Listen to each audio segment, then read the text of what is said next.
Warning: Copyright disclaimer under Section 107 of the Copyright Act 1976, allowance is made for fair use for purposes such as criticism, comment, news reporting, teaching, scholarship, and research.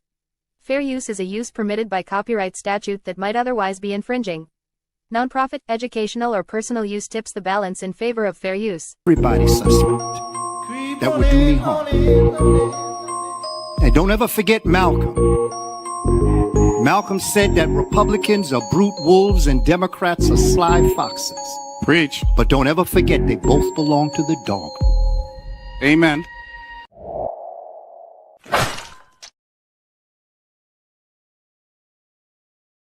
What it do, family and friends? Welcome back to the Church of Black Power. If you're not subscribed, go ahead and hit that subscribe button along with the notification bell so you can be notified whenever videos like this drop. Please make sure you hit that like and share button so we can beat up the algorithm. Make sure we get this message out to the ears that need to hear. And if you have not done so yet, please click the link in the description. Go to change.org and put your signature on the petition for reparations. And with that being said, family, welcome back to another Church of Black Power episode. It is good to see you all in the building. We got to talk about the ruling that came down a few hours ago. The Supreme Court and their ruling on the redistricting in Louisiana and the precedent that this now sets and what it actually means, and not just what they're saying, what it actually means and what it actually means for us. So we're going to get into it. Before we do, let me go ahead and do the scroll up and give a B1 salute and a shalom to our family, a law solution in the building. Queen Sister Hurricane Nisi in the building. Much love to you, my sister Queen. Thank you for being here. Good brother Jesse Paris in the building. Much love to you and thank you for being here as well. Our sister Andrea Jones in the building. Much love to you and thank you for being here. As well as Mrs. C. Philip Davis in the building. Much love to you and thank you for being here. Anita Harrell is in the building. Much love to you, my sister Queen, and thank you for being here. Radical Renaissance in the building. Much love to you and thank you for being here. As well as our good brother Zavon Scott in the building. Much love to you and thank you for being here. Our good brother Eddie Foster, aka Boilermaker, is in the building. Much love to you and thank you for being here. As well as our sister Brenda Thomas is in the building. Much love to you and thank you for being here. As well as our sister Honey Brown Sugar in the building. Much love to you and thank you for being here. LF Jasper of Yah in the building. Much love to you and thank you for being here. Only Us in the building. Much love to you and thank you for being here, family. As well as our good brother Masa Musa in the building. What's up with you, my good brother? Thank you for being here as well. Shout out to Be More all damn day. Rael is in the building. Much love to you and thank you for being here. Our sister I Am Kiebra in the building. Much love to you, my sister, and thank you for being here. And why'd you change your name back to I Am Kiera? You know I know Phototype. We all know Phototype. That's my favorite line. Much love to you, my sister. Thank you for being here. Black Love is in the building. Much love to you. Thank you for being here, as well as our good brother Trey Messiah in the building. Much love to you and thank you for being here. Lunch Eyes is in the building. Much love to you and thank you for being here, as well as Cultural Superpower in the building, my sister. Thank you for being here. Kayleek. I want to make sure I said that right. If I didn't, hold it to my head and not my heart. Thank you for being here, family. Much love to you. Kelly Goodman in the building. Much love to you. And thank you for being here. And everybody who hasn't touched into the comment section as of yet, much love to you. Thank you for being here. And everybody who's going to catch this on the replay, much love to you. And thank you for being here. Now, let's jump into it, shall we, family? Let's just jump right on into it. Let's go here. Breaking news, the Supreme Court has ruled to limit the Voting Rights Act. The case focused on whether states can use race and consider race when redrawing congressional maps. Now, the decision could reduce the influence of minority voters, and questions are growing about what it will mean for the future of voting in America. ABC News legal contributor James Sample and ABC's Devin Dwyer are here to break it all down.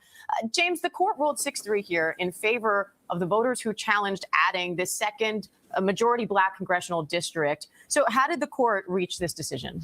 Well, Diane, you're right in the sense that that is what they decided. And they decided this case 6-3. And what they essentially said is that although Louisiana had drawn that second district to comply with the Voting Rights Act under the prior interpretations of the Voting Rights Act that have been in place for more or less 60 years, the Voting Rights Act now effectively requires proof of intentional discrimination, not merely what is known as disparate impact discrimination. And therefore, since there wasn't evidence of that intentional racial discrimination, that second majority minority district violates the Section 2 of the Voting Rights Act, the net effect of which is to take the Voting Rights Act and turn it from a weapon against racial discrimination into a much less significant version of its prior self. Okay. Now, family, I'm not going to play it all the way through and then go back and break it down. I'm just going to do it while we're here live time because there's a lot of clips here that I'm going to play for you, but the main issue that I'm having here is the wording and the way that they're using the wording, and they want you to intentionally think that the Voters' Rights Act has been gutted. That is not what happened here today. What happened here today is that the Supreme Court has basically put a new burden, right? Or they lifted the burden of proof. They raised the burden of proof. Whenever there is a challenge against the map, and the challenge in itself is purely racial. So if you go into the courtroom and your whole claim is that, hey, this map is unconstitutional because it is racist. Now it's on you to prove that there was racist intent in order to get, the map tossed out. That is not the same thing in which they're speaking about here. Because what they're basically doing and what they're basically going to be saying, many of these folks, this is going to be the new talking point. And this is why I was going to do a whole different broadcast today. We was going to talk about Trump almost getting hit again. We was going to talk about Jigsaw versus Can't Dance. But when this popped up and I saw this happen, I knew exactly what the narrative was going to be, and I decided to switch up the live stream because of it. Shout out to our sister Cooking with Miss D in the building, as well as Cultural Media TV in the building, as well as our sister Black Rose in the building. Much love to you, as well as Gloria Reed. So, family, that's what they're not saying. They're going to let you know that now they done raised the burden of proof, but they're going to make it seem like it's for the whole situation when it comes to the Voters' Rights Act. That is not the case. The only thing that has been lifted when it comes to the burden of proof or proving intent is if you try to say that the map in itself is just racist. Now they're saying, okay, we'll prove the intent on this situation, showing that this is racist. Now, they're going to also make sure that people think that this will now, because there's something within the Voters' Rights Act in the second section, it's supposed to be a protection of voter delusion, right? Dilution, excuse me, not delusion, dilution, where voters are being diluted by the way the map is drawn. Their votes are being diluted by the way the map is drawn. That's a fallacy. It is incorrect. Voter delusion is based off of factual information. It is not based off of intent, right? So you can prove voter delusion, delusion. You know what I'm saying? You can prove when a voter vote has been diluted. There are documents, there are statistics, there are things like such as that you can bring to the table to show that voters' votes have been diluted. Intent does not come into play when you're talking about the vote being diluted. But what you're going to hear, you're not going to hear them saying this only applies to if your argument is it's racial, right? And then they're going to try to make everyone believe that this will eliminate majority Black cities and towns. This isn't going to do that. They're basically saying that the Voters' Right Act has been gutted. It hasn't been. One place in the situation has been made tougher, and that is if you're just going to blatantly say it's racist. That is what's happening here. Now, we'll move forward, let them finish, but I wanted to give you that tidbit because the language and what you're going to be hearing from all these people is going to be quite clear. They're trying to mislead a lot of people. Has it been made a situation where it's tougher to prove? When you're talking about racial, yes, but there are other things that you can use to hold them accountable, like cracking and things like that. So we're going to get into that, but let's let these folks continue. James, walk us through that part of it. Why does this do so much to disempower the Voting Rights Act? Well, what the court did here, Diane, and this was an anticipated ruling, to be clear. This has long been in the sights of Chief Justice Roberts, who, as far back as when he was an attorney in the White House counsel's office in the Reagan administration, long before becoming a judge, much less the Chief Justice of the Supreme Court, the court here today effectively constitutionalizes a color blindness principle almost completely, absent the showing of intention. And what that means is that even the remedies for racial discrimination, the remedies that are designed to prevent racial discrimination, are themselves unconstitutional violations of the 14th and 15th Amendments, the irony being that that is what the Voting Rights Act was passed in order to enforce. And I want to bring in Devin Dwyer, who covers the Supreme Court. Devin, what sticks out to you from the language of this decision? Yeah, really not a surprising decision, Diane, given this conservative Supreme Court's decision in history of wanting to roll back the Voting Rights Act, as James was talking about there. But this significantly raises the bar now for challenges to election maps as being discriminatory against minority voters. It's going to make it harder to sue in court. And as the dissent puts it in this case, written by Justice Elena Kagan, in her words, it is a completed demolition of the Voting Rights Act. Kagan goes on to describe, Diane, what she says, the consequences that will be far-reaching and grave. In her words, she says, if other states follow Louisiana's lead, in her view, minority citizens residing in those states will no longer have an equal opportunity to elect candidates of those choice. That's a pretty significant statement coming from the three liberal justices in this case who have long insisted that Section 2 of the Voting Rights Act needs to remain in place to protect against the types of discrimination that have been present in this country going back generations. And I want to bring in our chief White House correspondent, Mary Bruce. Mary, any reaction from the White House on this yet?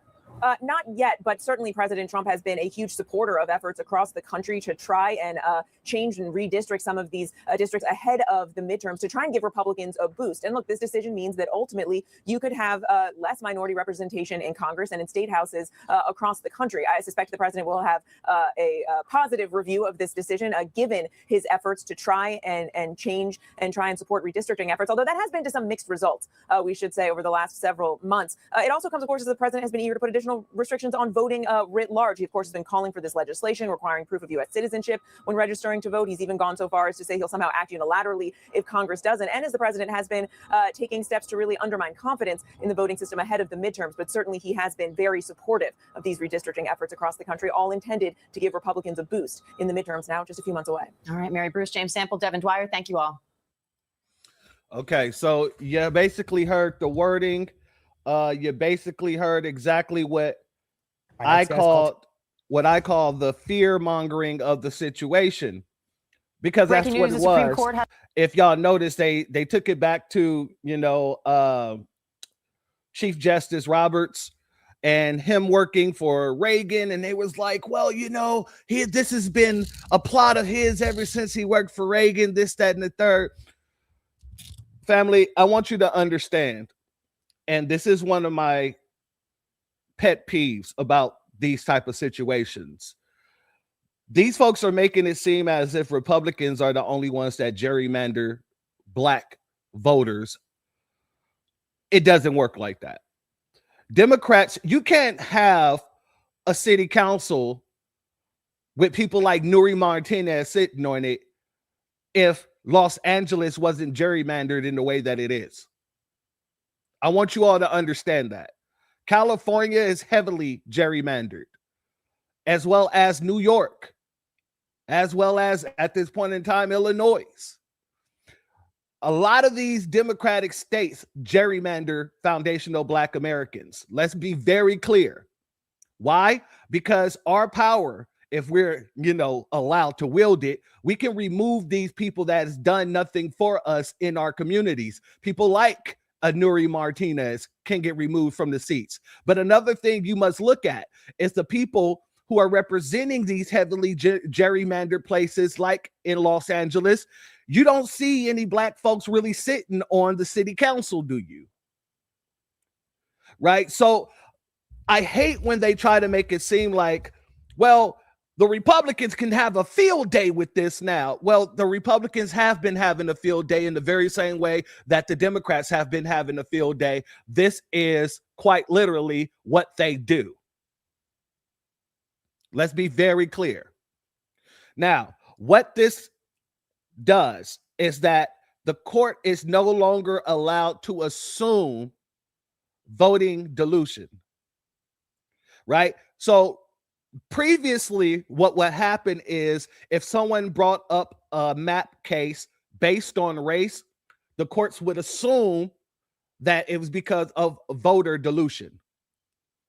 All that this says now is the courts cannot assume that when it's brought up on basis of race, that it's about voter dilution. Now, I want to go to this next clip here.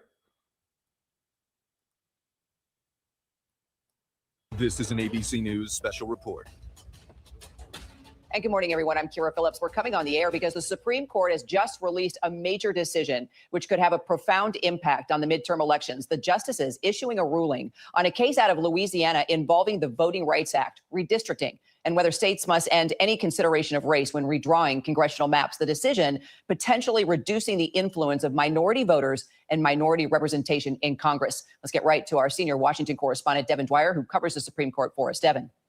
Kira, this decision is 6-3, written by Justice Samuel Alito, and it's a significant decision and a setback for the landmark Voting Rights Act of 1965, which was passed to guarantee equality in how we vote. And of course, addressing the systemic and historic racial discrimination, especially across the South.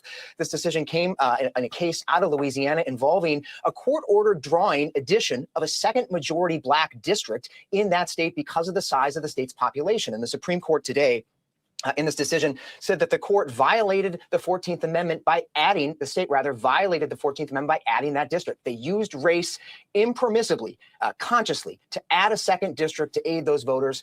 And they said that is simply not allowed under our Constitution. Justice Samuel Alito didn't go as far as saying race can never be used in drawing these maps. That's something the court has affirmed before to comply with the Voting Rights Act, but he put a significant new limit on how courts can order states to draw their maps to be more equitable. He said that Section 2 imposes liability only when evidence supports a strong inference that the state intentionally drew its map to discriminate. So a setback for minority voters in Louisiana. And now, Kira, the impact of this decision is going to start to ripple across the country. Let's talk about that impact and bring in our legal contributor and law professor at Hofstra University, James Sample. I mean, James, this is clearly gutting landmark legislation here. Absolutely correct, Kira. This is a ruling that almost completely constitutionalizes a color blindness principle to the point that even race-conscious remedies designed to remedy racial discrimination are unconstitutional under the very amendments, the 14th and 15th Amendments, that the Civil Rights Act and the Voting Rights Act were designed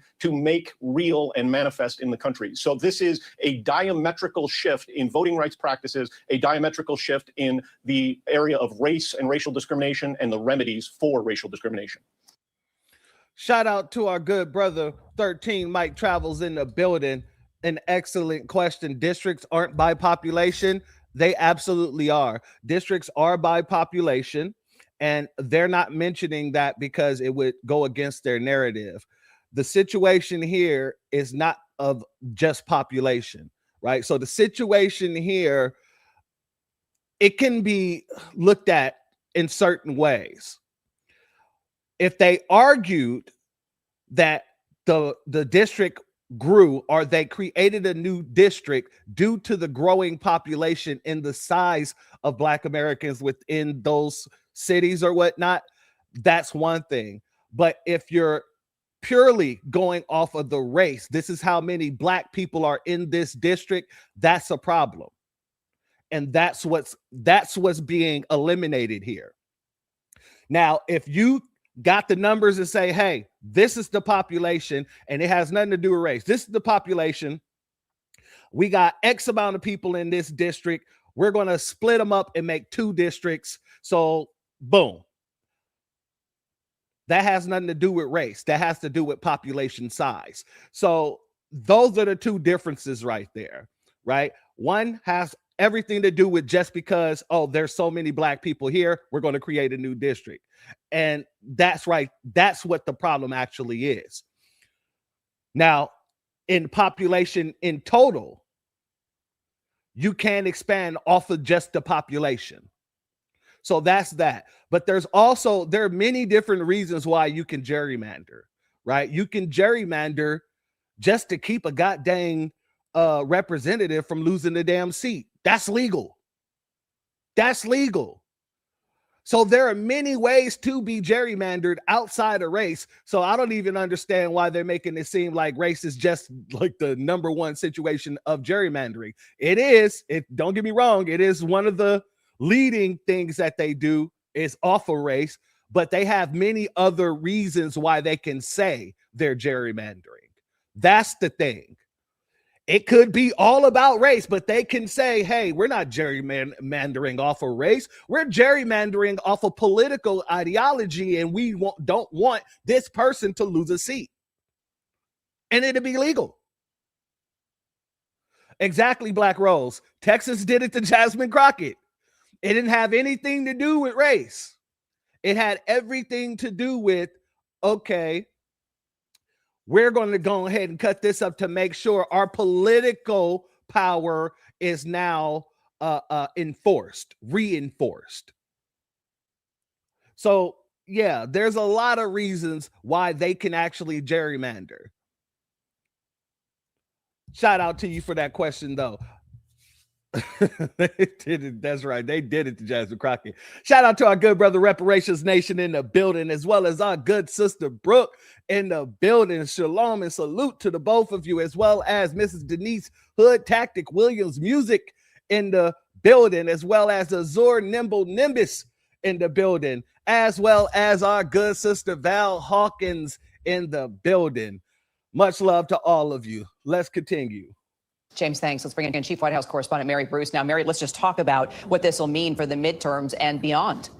Yeah, well, Kira, President Trump certainly has backed this nationwide effort to try and redraw districts ahead of the midterms to try and boost Republicans' chances. We haven't heard from the president yet about this ruling, but I suspect he certainly will have some positive comments to say about it. This is also worth noting that this announcement is coming just the morning after the president had 6 conservative Supreme Court justices on the guest list here last night for that lavish state dinner with the king. But there is no question that the president, we have seen him and other Republicans backing these efforts in many states across the country ahead of the midterms. And now, as Devin was noting, this will set off an opportunity for other states to try and follow suit. And it certainly could reduce the minority voter influence across the country going forward. Now, notice what she said, family. Notice what she said. This could reduce the minority voters. And I want you to understand something. In most areas where Black folks live, they live around other Black folks. So their demographics really don't change. Who this will affect the most are people with small demographical groups around the United States of America. Is it dangerous? Absolutely. But to who? To whom? For the most part. For the most part, it's going to be the groups that seem to get things done with having such small numbers. You know, like a Top Hat community and how they got everything set up over there in New York.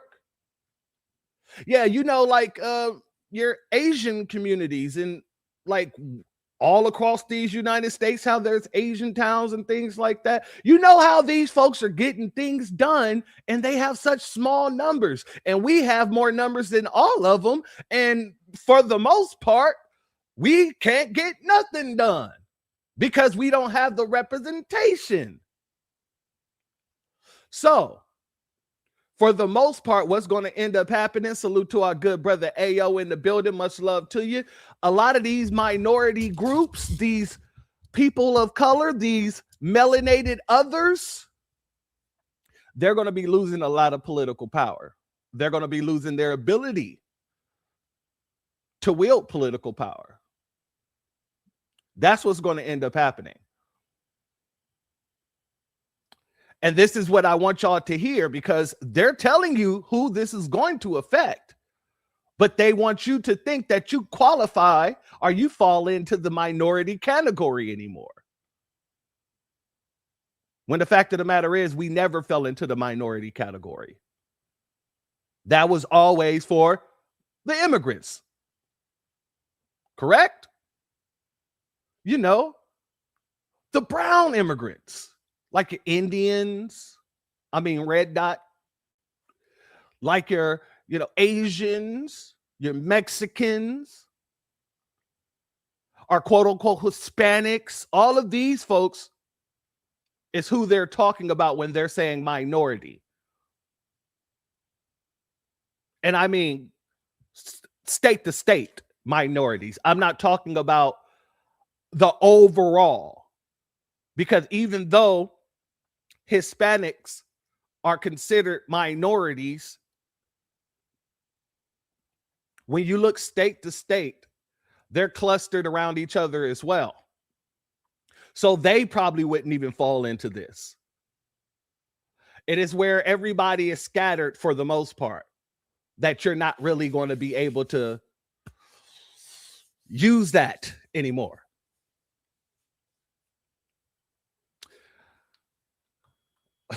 Shout out to Felon Tavius. Why you keep you keep changing your name, bro? That is hilarious. And shout out to Apollo in the building as well, fam. Let's continue. I want to take you here.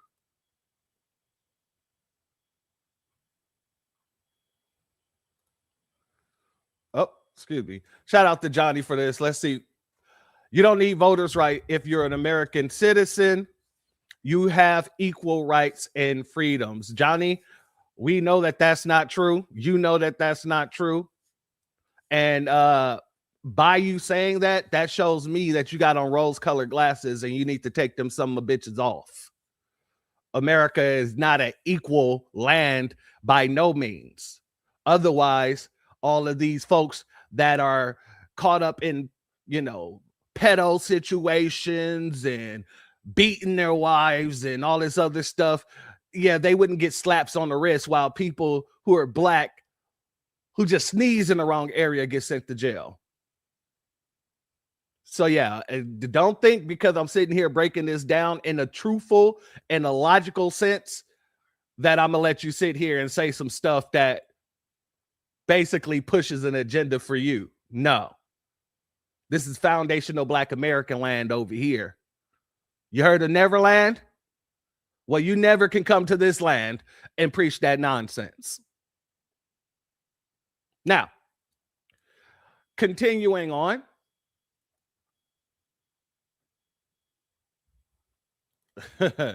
David Jackson, nope, whites are talking about FBAs as well. You might think so, but you can't say whites are talking about blacks, foundational Black Americans, as minorities when they just put out a whole article talking about how they're now the new minority. That's why I said it's very important to understand what's going on here, family. This isn't what it appears to be on its face. Does it have some issues? Yes, it has some issues, but for the most part, they're telling you exactly what it is and who is going to affect the most. Like I said, the only thing that has really changed is that when you say that this map is racist, you have to prove intent on racist, on the racist part of it.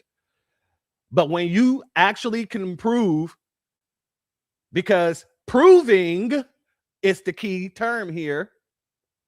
When there is actual voter dilution, guess what? That can be proved. That can be proved in stats. That can be proved by documentation. That, hell, you can argue to the court how they're specifically just trying to break down this district in order to dilute the voting rights of those people there. You don't even have to mention race there, because you can still prove the dilution. It's that simple.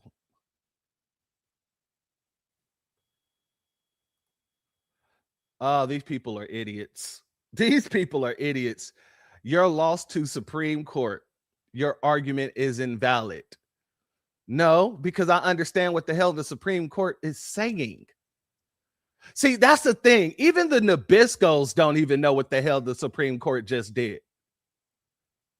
Even the Nabiscos are so confused in what this means when it comes to the Supreme Court. I just quite literally broke down to you what it means.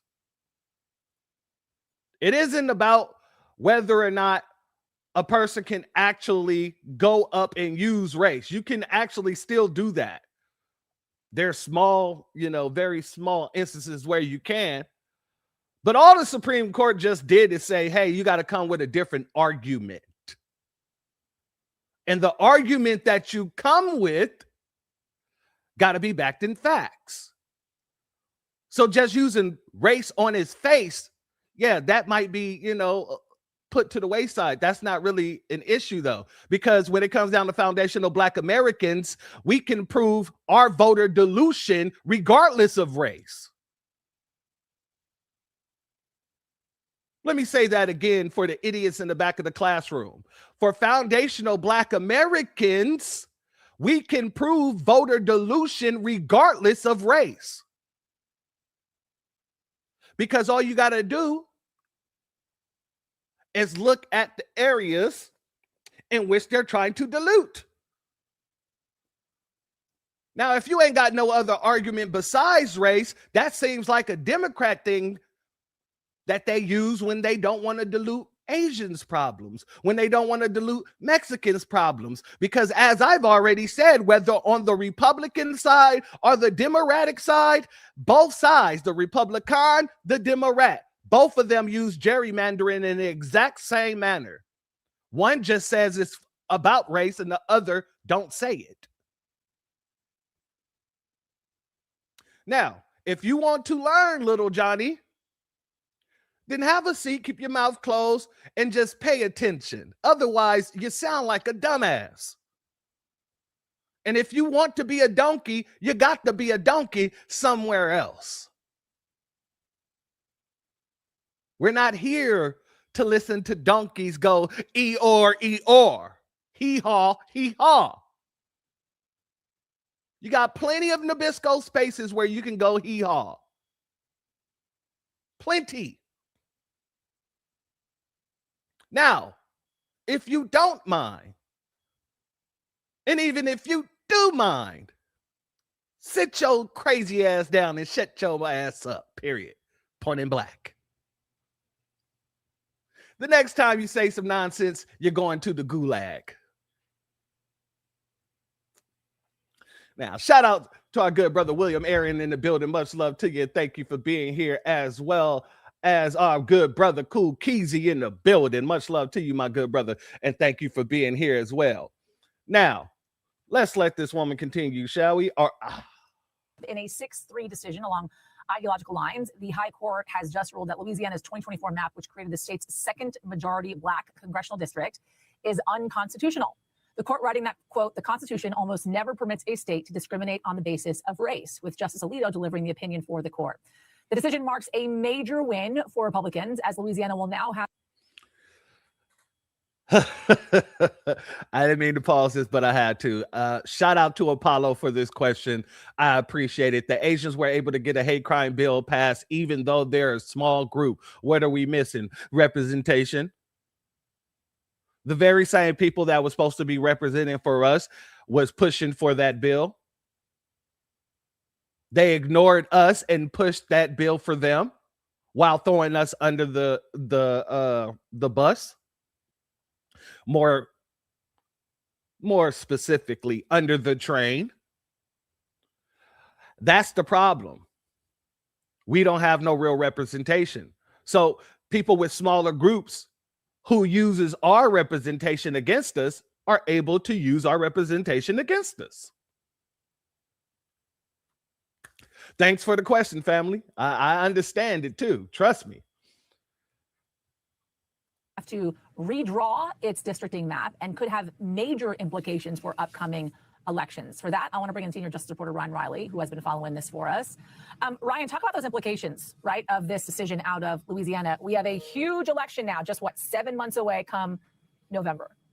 Yeah, it's going to be a real scramble. And remember, Yasmin, before all of this, they originally drew this map that despite Louisiana's population being a third Black, that only one of the 6 districts that they drew originally was majority Black. And so when they came back in order to sort of comply with the Voting Rights Act, they had drawn maps that created 2 majority Black districts. But overall, if you look at the course of the Supreme Court's jurisprudence on the Voting Rights Act over the course of the last decade plus, I mean, they've been chipping away at the Voting Rights Act ever so slowly. And I think this is another big chunk that essentially they're taking out of the Voting Rights Act, which was sort of meant to originally, make voting more equal, give individuals who had been suppressed for generations and for years more power in their own government. And so this is, from a purely political standpoint, you should benefit Republicans, as you sort of mentioned. And I think that, voting rights advocates see this as another sort of clip out of being taken out of the Voting Rights Act, which has already been severely weakened by the Supreme Court over since 2013, really. We're hearing from the Attorney General to Louisiana, Ryan, in which the Attorney General says the Supreme Court has ended Louisiana's long-running nightmare of federal courts coercing the state to draw a racially discriminatory map that was always unconstitutional. And this is a seismic decision reaffirming equal protection under our nation's laws. One of the reasons why I'm looking down right now is because I'm reading this right off my phone as this statement is now just coming in. Talk us through how this could also have further implications on states throughout the country. We've talked a lot about redistricting in California and Texas as well. Yeah, I mean, essentially what the majority here is saying that these things have to be race blind, right? So factoring in who might have been overlooked in the past is not sort of something that they say, that you basically have to pretend that race doesn't exist. That's not a factor that you can be built in. In fact, the suggestion here is that it's sort of reverse racism to consider those factors. And so I think you're going to continue to see this pushback from voting rights organization. And it comes at a time when the Trump administration is doing a lot to try to clamp down on voting across the states by requesting all of this documentation from states, having them send these voter rolls. Some states have proactively cooperated with that. Other states have resisted, and those states have been backed up by courts because courts have found that the Justice Department was going beyond what it had the right to do and didn't have a justification. There wasn't actual allegations of voter fraud. And obviously, if you step back even further, Donald Trump has for over a decade, had these concerns that he proclaims about voter fraud, and that's not something that's ever been disproven because every expert you'll talk to will tell you that voter fraud is not a widespread issue. Ryan Riley, stand by for me. Want to bring back in Capitol Hill correspondent Julie Sirkin. Julie, I lied. I thanked you, and now I'm bringing you back because that's what happens on Capitol Hill. You, it seems, are the center of the universe right now. Yeah, it's not, my sister. It isn't. And that is the problem right there that we're going to be addressing, because this is where the Democrats are going to take it. They're going to actually say that not only was it gutted, but this is the first step or the second step or the third step into taking us back into Jim Crow. That isn't the case. I want to show y'all something real quick. Let me show you this. Hold on. So this is what courts allow maps to be based on, right? So here's the 4 things right here. Well, 5 things, but now it's 4, right? So geographical situation. So, the counties, the cities, the neighborhoods, things like that. Population equality. Then you have political subversion. This is one of the top reasons that we are gerrymandered without saying racist, or this is because of race. They use political subversion to gerrymander us in almost every state. That'll be their real reason, or the reason that they give outside of racism. So even with them removing race, right, are making it, not even removing it because it hasn't been removed, but saying, okay, if you're going to come with the race argument, then you have to prove intent of this race situation, right? Even with that gone, they're still going to be practicing racism with gerrymandering under the guise of political subdivision. Excuse me. I don't know why I said subversion, but subdivision, right? And then here's another right here, the communities of interest. Now, that's a very damn vague term. Don't y'all agree? What the hell is a community of interest? So I could be gerrymandered just because I'm not a community of interest or because I am. Do you see what I'm saying? Like, there is so many issues with gerrymandering in itself. So this is why I want to make sure people understand that this isn't Jim Crow. Is it a problem? Yes, it's a problem. Is it a major problem for us? Not at all, because we still deal with the gerrymandering regardless, just under a different term. But shout out to you, my good sister, and thank you for bringing that up, because that's exactly where they're going with this. And I want y'all to know, you're going to be hearing everybody from Chuck Schumer to Jim, Stephen from Django, Clyburn, to TikToks. All these people are going to be saying the exact same talking points. The exact same talking points. And that's why we're here today. That's why I decided, okay, we're going to push this, the other broadcast I wanted to do, to the side. We'll talk about Trump almost getting unalived again later. We'll talk about Jigsaw and Can't Dance going at it a little later. We got to talk about this right now because it just happened. And I guarantee you, it only happened a few hours ago, but if you go anywhere online, you're starting to see the narrative formulating that this is, oh, we're pulled back into Jim Crow.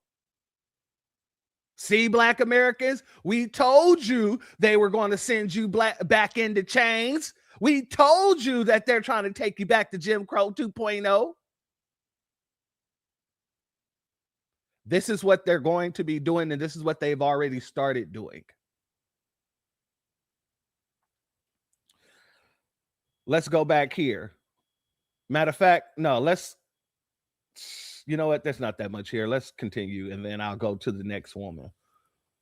With all that's happening right now, I know you heard from House Speaker Mike Johnson about this decision out of Louisiana and redistricting. What do you tell you? Yeah, we did. My colleague Brennan Leach was in that big scrum as they move behind me. You'll see them to the House chamber. Let's take a listen to what he said. And it's important not only because he's the Speaker of the House, he's interested to protect his majority come midterms, but also because this district actually borders his in Shreveport, Louisiana. So let's take a listen to what he said and we'll talk about it later. The Supreme Court opinion came out. I've obviously not had time to read through that. I used to litigate these kinds of cases, so I'm looking forward to it. But I just talked to some folks who've gone through it, and they said that this is obviously the right result. They determined that the last map that was drawn for Louisiana was done unconstitutionally, and we've been saying that consistently from the beginning. That was the obvious result. So we'll see what effect it has. We have, as you know, a primary coming up in about 2 weeks. So we'll see if the state legislature deems it appropriate to go in and draw new maps. Now, Democratic Cleo Fields currently holds that seat. He was reelected in 2024, but as Ryan pointed out, this certainly gives Republicans the edge at a moment where they need one. We've been talking about their narrow majority. It's part of the reason why House Speaker Mike Johnson has such a headache on the floor right now when it comes to separate matters involving DHS funding and FISA reauthorization, that spy surveillance provision. But certainly when it comes to this tit for tat that we're seeing across the country, something that began in Texas at the president's direction. I know there's an additional voting rights component to this specific map and this specific decision from the Supreme Court. But just in the last couple of minutes, we also got news that in the Florida House of Representatives in that state, they actually just passed a new congressional district map that was proposed by Ron DeSantis, the governor there, just this week. And that would give Republicans potentially another edge, potentially 4 additional seats to the House of Representatives. That still needs to go through the Senate, is expected to be tied up in courts, just as we've seen Louisiana and these other states be so far, but certainly a major development. And one that Republicans and Democrats are both paying attention to. The chairwoman of the DSCC, this is the committee tasked with reelecting Democrats. You know what? For this comment, I ain't even gonna lie to you. I can't even lie to you. I gotta do it. If you argue that right there, then I have no problem with it. But if you arguing we're going back, then I'm going to have to correct it. And if you say we never left Jim Crow, and when you look around and look at the history over the last 60 plus years, I would be inclined to agree with you there. I absolutely would. Much love for that comment. And let me also give a B1 salute to our good sister Val Hawkins. Thank you for your super chat. Your donation is blessed tenfold, and I appreciate your contribution as always, family. Thank you for your insight. Always, my sister, you don't ever have to thank me for that, because you know that's what we're going to do. We're going to get that inside out. And let me give a B1 salute to the ears that hear the truth. Shout out to you, my sister Queen, and thank you for your Cash App donation. Your donation is blessed tenfold, and I appreciate your contribution as always, family. Family, we got 353 in the building.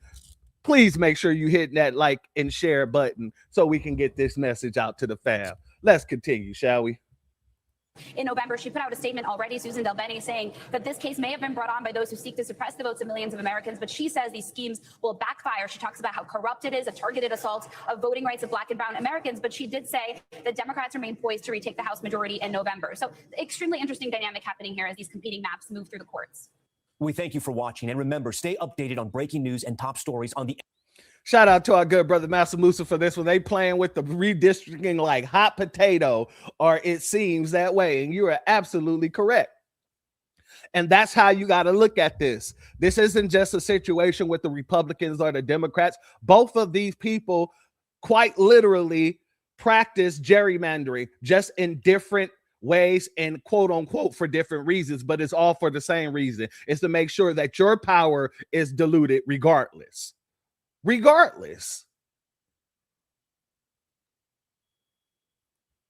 Shout out to Miss Nisi. Shit. I lived in West Virginia, a red state, not too many on code FBAs here, but not me. 100 on code. Shout out to our queen sister who's always on code. Much love to you, my sister. And I know what's going on out there in Virginia. I'm waiting to see what's going to happen with their maps out there as well, because out in Virginia, their own Supreme Court said, see, this isn't just like the Supreme Court. In Virginia, their Supreme Court just shut down Virginia's proposed map, saying that it was against the Constitution. It was unconstitutional. So it isn't just Republicans that's doing it. Hell, that's a goddamn Democratic-led state over there, isn't it? Well, no, Virginia is Republican. But I digress. Still, it's happening in a lot of other places as well. Exactly. Political gentrification. Perfect way to put it. Political gentrification. Because as people are being gentrified and politically pushed, their votes are getting done the same damn way. All right, let's go here for a second. I wasn't going to go here just yet, but I might as well pull this up because I want to prove my point here. So this is from 2018. This is before I left California. We was fighting about the redistricting there because of them basically drowning out our votes. Right? So let's scroll down here. So the California Black Census and Redistricting Hub, known as the Black Hub, was an initiative that aimed to elevate Black voices and promote equity, representation, and belonging in the redistricting process. The project brought together grassroots organizations, Black demographics researchers, and policy experts from esteemed institutions to collaborate and advocate for fairness and equity in redistricting. This is in California, family. So this is what I mean when I say that these people are totally disingenuous on both sides. For god dang the Republicans, a lot of these numbnuts are running around here saying this is a win for Republicans. Not really. It's just giving an extra layer of protection for a second.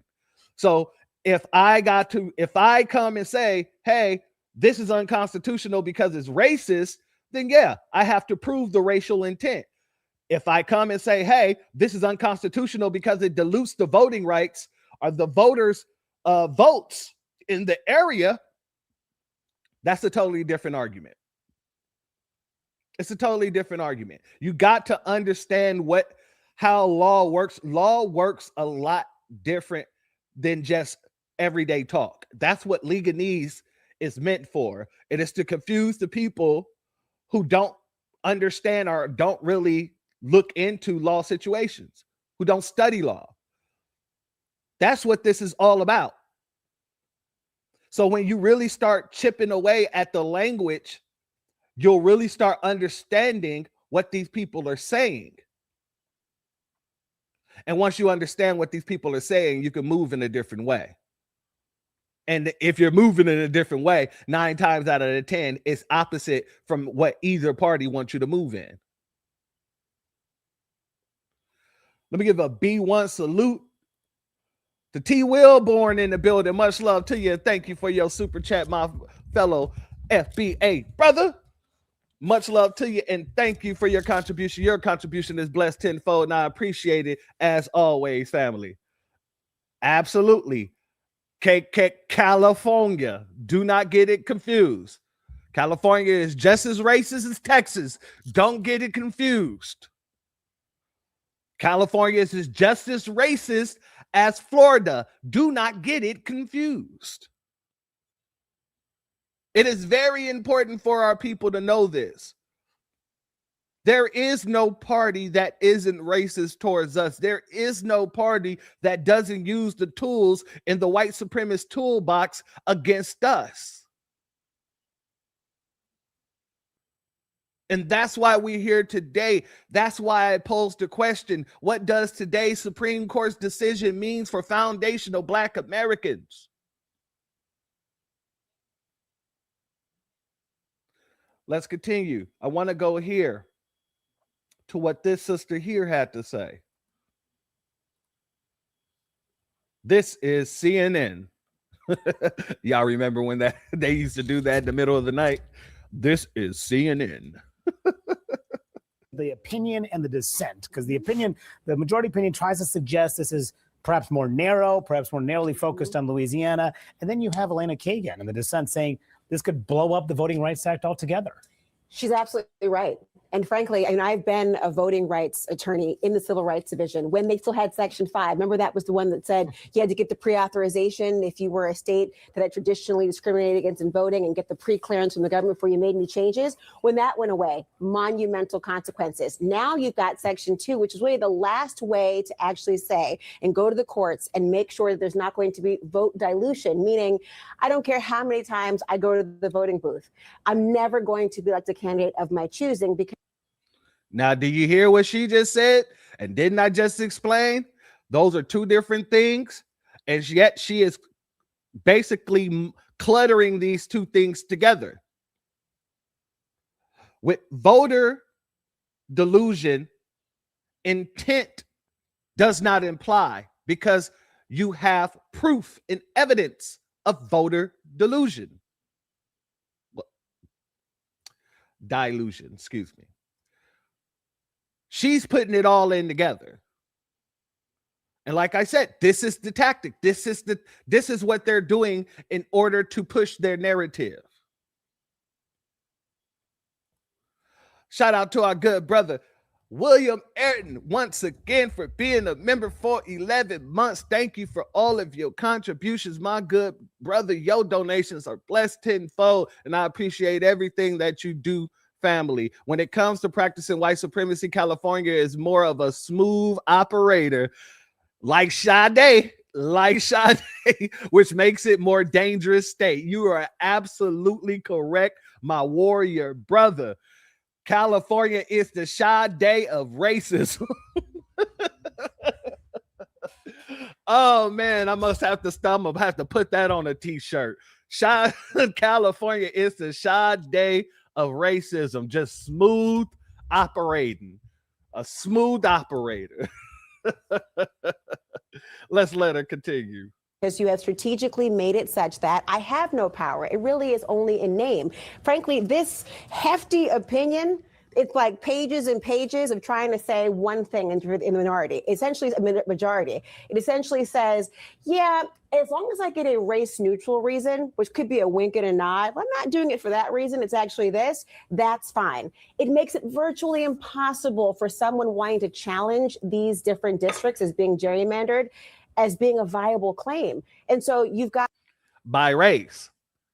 Now, if you're making the claim that votes are being diluted, that's a different story. That's an entirely different story. But continue. Shout out to our good brother, Black Truth United. Much love to you, my warrior brother.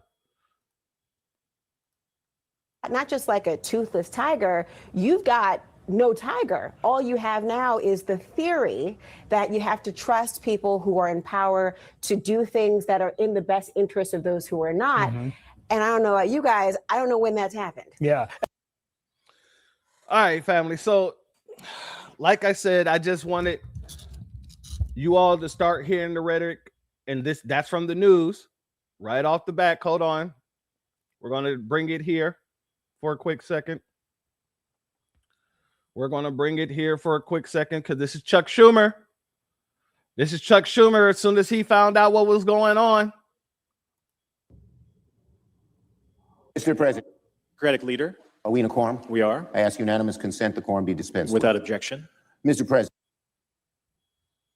earlier this morning, the conservative majority on the Supreme Court took another step towards resurrecting the Jim Crow South. In a decision that, for all practical purposes, took another step towards resurrecting the Jim Crow South. The majority on the Supreme Court took another step towards resurrecting the Jim Crow South.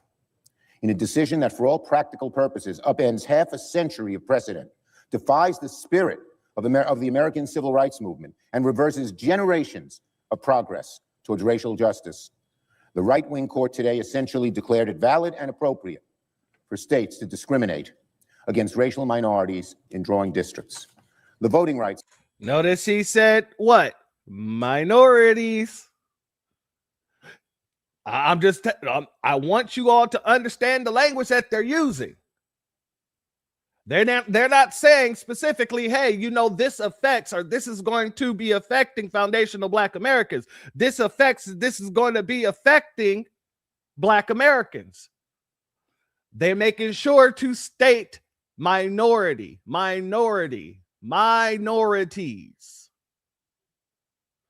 Let's continue. Shout out to our good brother Wallow J in the building. Much love to you. And let me also give a B1 salute. One second.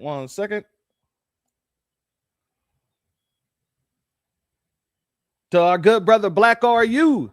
Thank you for your Cash App donation, my brother. Your donation is blessed tenfold, and I appreciate your contribution as always, as well as our sister Rosalind. Much love to you, and thank you for your Cash App donation. Your donation is blessed tenfold, and I appreciate your contribution as always, family. Let's continue.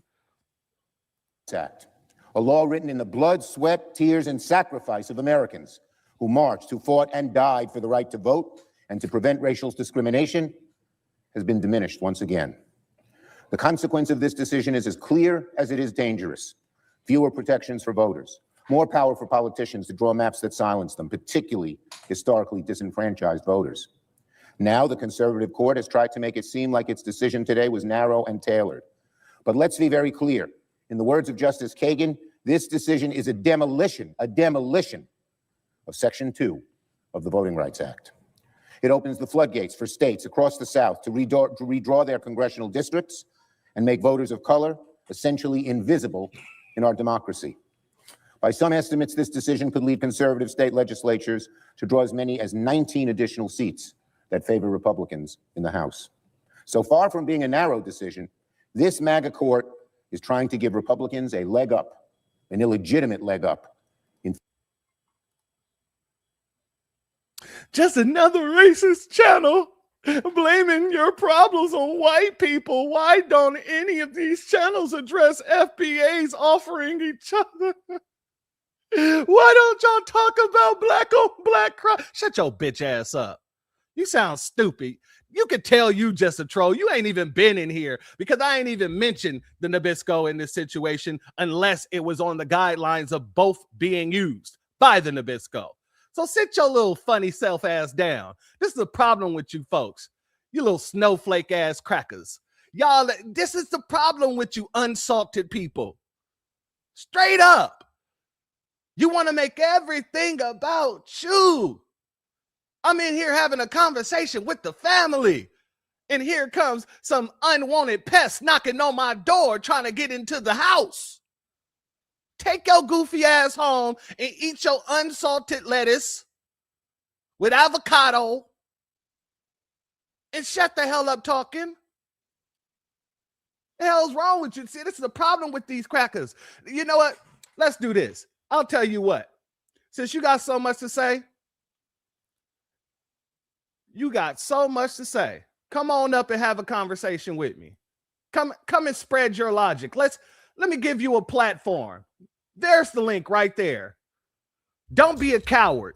Hit the link and come on up. Let me put a star on it too. Let me pin this so that you can't say, God dang it, you can't find it. It is pinned to the top. Bring yourself up here. Don't be a weirdo. Don't be a coward. Come on up and voice your opinion. Let's see what you got to say. Let's see if you're man enough to actually stand on what you're saying here. Why don't you Nabiscos talk about how you're offing each other too? Huh? At a much larger rate than us. And that's per capita, since you guys like to say that. Come on up. You wanted to interrupt the classroom? I got time today. Come on up. Family, this is just another example of how cowardice these supremacists are. A straight example of how cowardice these supremacists are. Your mother should have swallowed. You are a waste of life.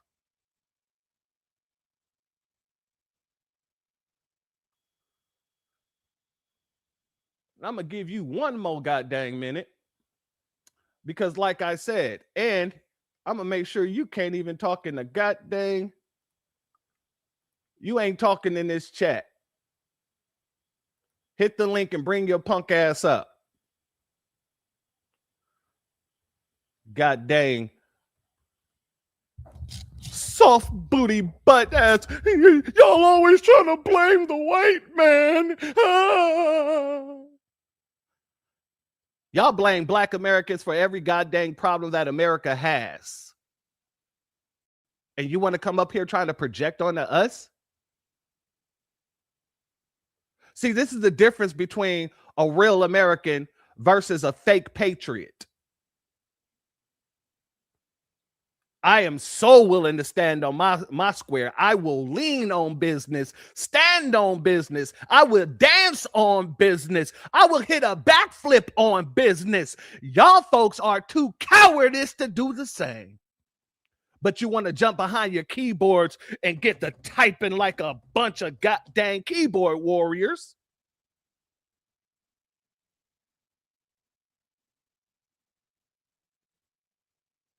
I tell you, family, when I said, y'all remember the last broadcast, we're the main characters?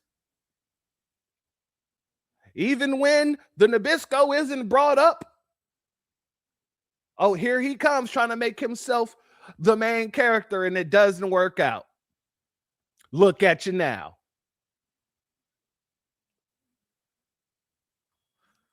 Oh, it ain't him. Okay. All right. Gotta welcome my sister, Hurricane Niecy, to the building. What's up, my sister queen? My apologies to you, church. I blocked that fool. You want me to unblock him? You can unblock him. I want him to come on up. I want him to voice. I want him to say it. I want him to say it with his own text. I will do it. Thank you. My apologies again. No worries, my sister. You don't have to apologize ever. Much love to you, my sister queen.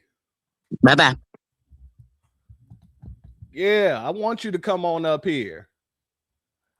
I want you to come and bring your logic so that I can throw it into the dirt and bury it in front of everybody. So you could be embarrassed that you even opened your, I don't know, pumpkin spice loving mouth. I'm sorry, I was going to say it quicker, but I can't stand pumpkin spice. That gives me the heebie-jeebies. Anyway, let's continue because it seems like it, and he's unblocked, so he should be able to hit that link and come on up. Let's continue. Let me say it again. This case is the MAGA court trying to give Republicans a leg up in future elections. It is a knife to the heart of some of the most important civil rights legislation that past generations marched for, organized for, and bled for. And let me just say this real quick before we move forward as well. If the Nabisco would have came in and actually listened, he would have heard that I wasn't even blaming the Supreme Court. I was explaining what the Supreme Court actually just did. And this is how you know these Nabiscos don't know what the hell they're talking about, and they don't know nothing about politics. They don't know nothing about law. They know nothing about nothing. Quite literally. I was just in here saying it is not what people are saying it is. This is not Jim Crow 2.0. But he was so eager. All he saw was the Supreme Court thumbnail that I put up there and thought he was going to come in and just pop off like a dumbass. Well, if you're going to come in here with your dumbassness, you better put your ducks in a row. Make sure everything is logical so I could just chop down all your dumbass talking points at one point in time. But you're going to say it with your chest. You're going to say it with your own damn mouth. You ain't just going to type it in the goddamn comment section. That is a coward's move.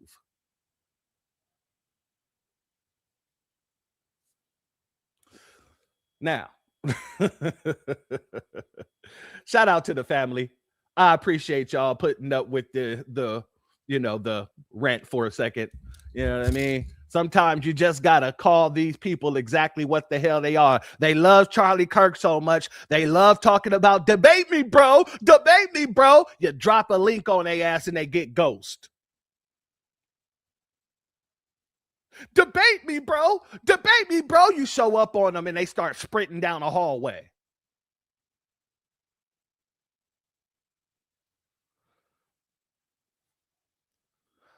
Continue. It will bring back the old sinister practices, long discarded to the dustbin of history. State legislatures diluting, erasing, and overpowering voters of color. Shame on the high court. Shame on the MAGA justices rigging our elections. And this did not happen all at once. For years, this court, beginning with the Roberts decision and the awful Shelby County decision, chipped away at the Voting Rights Act, decision by a decision. Chief Justice Roberts bears a lot of the blame for this awful decision. And the commitment of equal representation has been broken before. But every time Americans have forced it back into the law, Senate Democrats will fight it once again to reverse this awful, awful decision. And even before this wretched decision, we knew the MAGA far right was hell-bent on trying to undermine our democracy. And so, we know that MAGA right is trying to rig our democracy. We knew it long before this decision. Donald Trump knows. His party knows.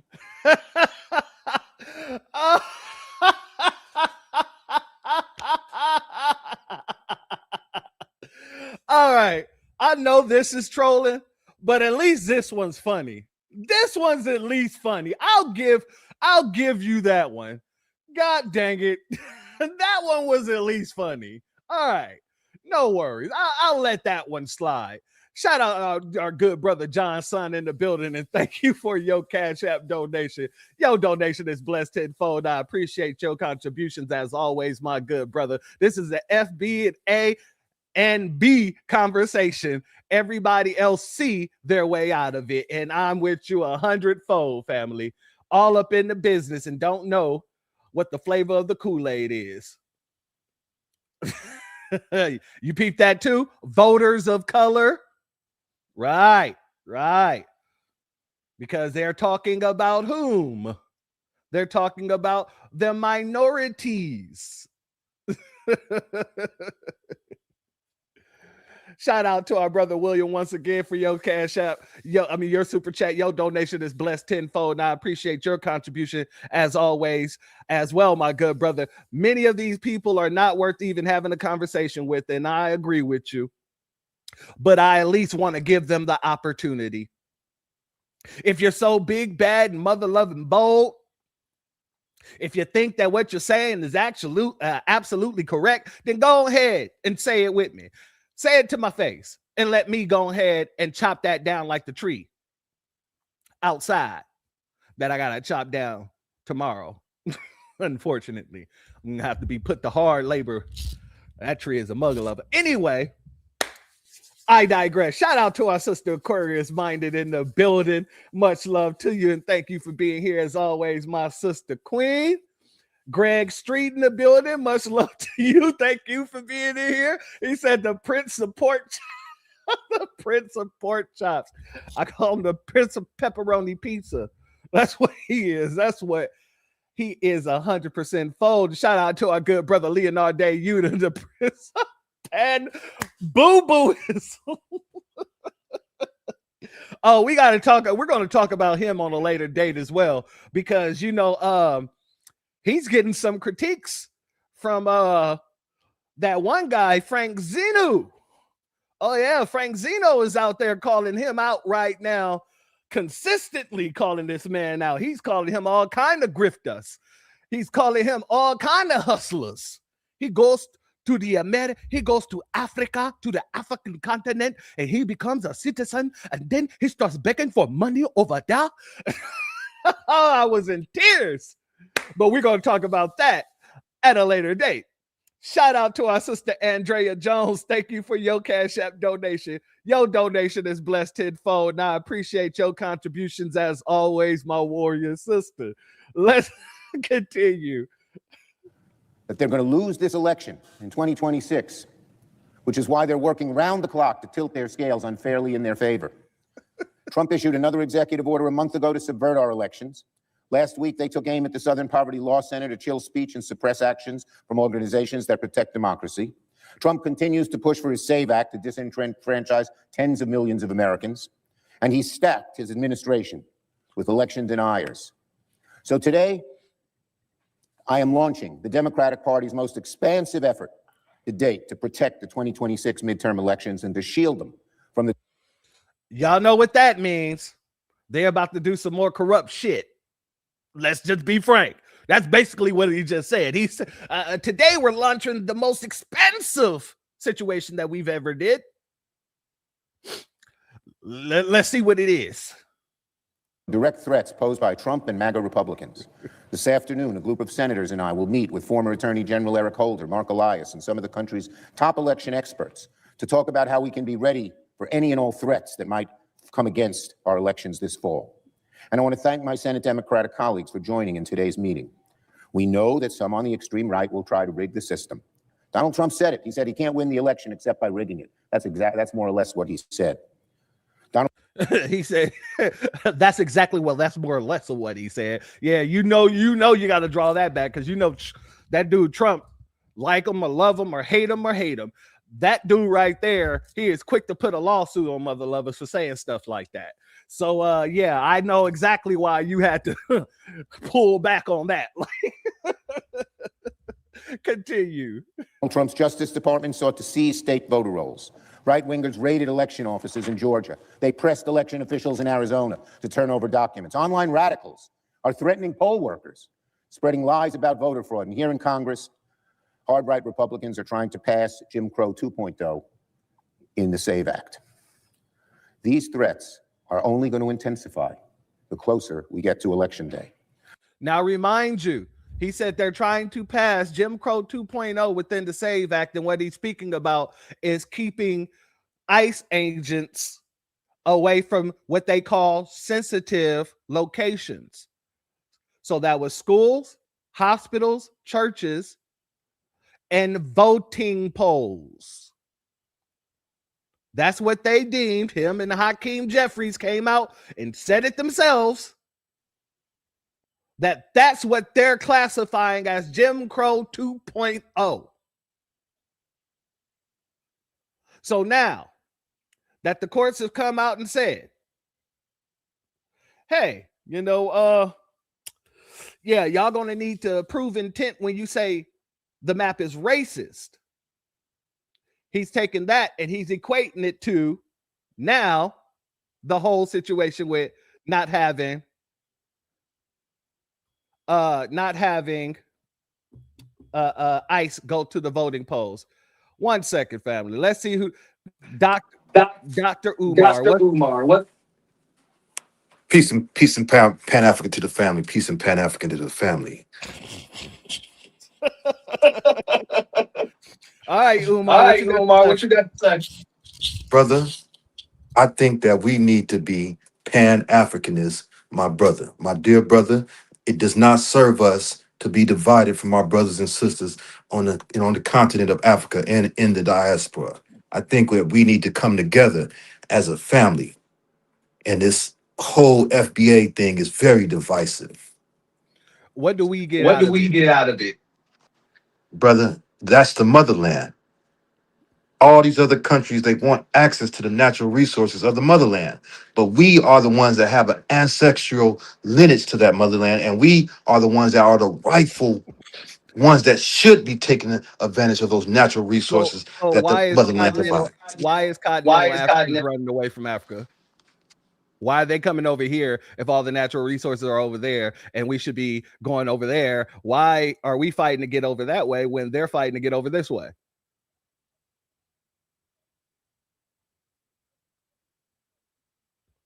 Go ahead, Doc. Oh, you done? Okay, cool. Thank you for coming on up there. Yeah. Like I said, I don't have a problem with the trolls. Go ahead, make it funny. At least make it funny. There was no funniness here, and then you got to make sure that you got some good talking points. God dang it, there's no good talking point there. Go to Africa because all the resources we have a blood. No, we got a blood tie to this land where everybody's trying to get to.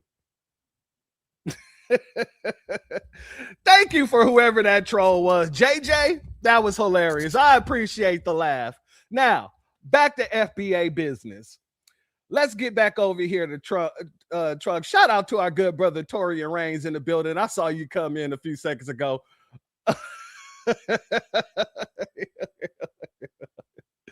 Not my BFF, homie. Not my BFF. You ain't right. This is only my best friend, and I guess in hell circumstances. Shoot, I done died and went to hell. All of a sudden, I'm best friends with Chuck Schumer. That is my hell punishment. My hell loop is being friends with Chuck Schumer. That's crazy. Oh man, let's continue. Shout out to our sister Mrs. L in the building, as well as Classy K. Much love to the both of you, as well as our good brother Crew Reality and Telvin Jones in the building. Much love to all of you. Let's continue. So our election fraud task force represents the most aggressive and coordinated effort to date to make sure our elections this fall are protected. The goal of our task force is to ensure that every vote counts and every American can participate in our democracy without coercion, intimidation, or threats from Donald Trump or anyone else. Every vote counts, including the illegal votes. So, family, when I said that, and this is why I took the time at the beginning breaking down what the Supreme Court actually are saying and what it actually means, right? Shout out to our sister, Mrs. L. Thank you for your Cash App donation, my sister Queen. Your donation is blessed tenfold, and I appreciate your contribution as always, family. That's why I took that time to break this down. So now I showed Chuck Schumer to now go into, because it ain't even been a full day yet, family. It was like an hour after which the DNC sent out the talking points. Let's go here, family. And I want you to notice what's behind her head there. Ski-wee. Ski-wee. And also notice she's going to be reading a little something, something. Let's continue. The Supreme Court just weakened the Voting Rights Act. This means that states can rarely consider race when they're drawing congressional district maps. They can only consider race in extreme situations. This case is called Louisiana versus Clay. It had a 6-3 ruling. The Louisiana map was ruled as an illegal racial gerrymander. This ruling does not overturn. Family, did she say gerrymander? Let me run that back. The voting right. The Louisiana map was ruled as an illegal racial gerrymander. This girl literally called it gerrymander. I get it. It can say gerrymander, but we know the term. Everybody knows what gerrymandering is. It's just crazy that. Oh man! All right, I digress. I apologize. I just did not. Yeah, I've never heard it called gerrymander. This case is called, they can only consider race in extreme situations. This case is called Louisiana versus Clay. It had a 6-3 ruling. The Louisiana map was ruled as an illegal racial gerrymander. This ruling does not overturn the Voting Rights Act, but it does limit the minority representation on congressional maps. Justice Kagan said that this ruling makes Section 2 of the Voting Rights Act all but a dead letter. You see how she just tried to make it seem like, oh, well, why did the Voting Rights Act still exist at all? You know, we just gutted it completely. And no, it was not gutted. Like I said, they made a stipulation for whenever you try to bring to the courts on the bounds of racism. You have to prove intent on the bounds of racism. But when you're talking about a vote being diluted, that isn't held to the same standard, right? You don't have to prove intent with a vote being diluted because you can prove it by the way it actually moves. You can prove it within the statistics. You can prove it within documentation. You can prove it within just historical reference.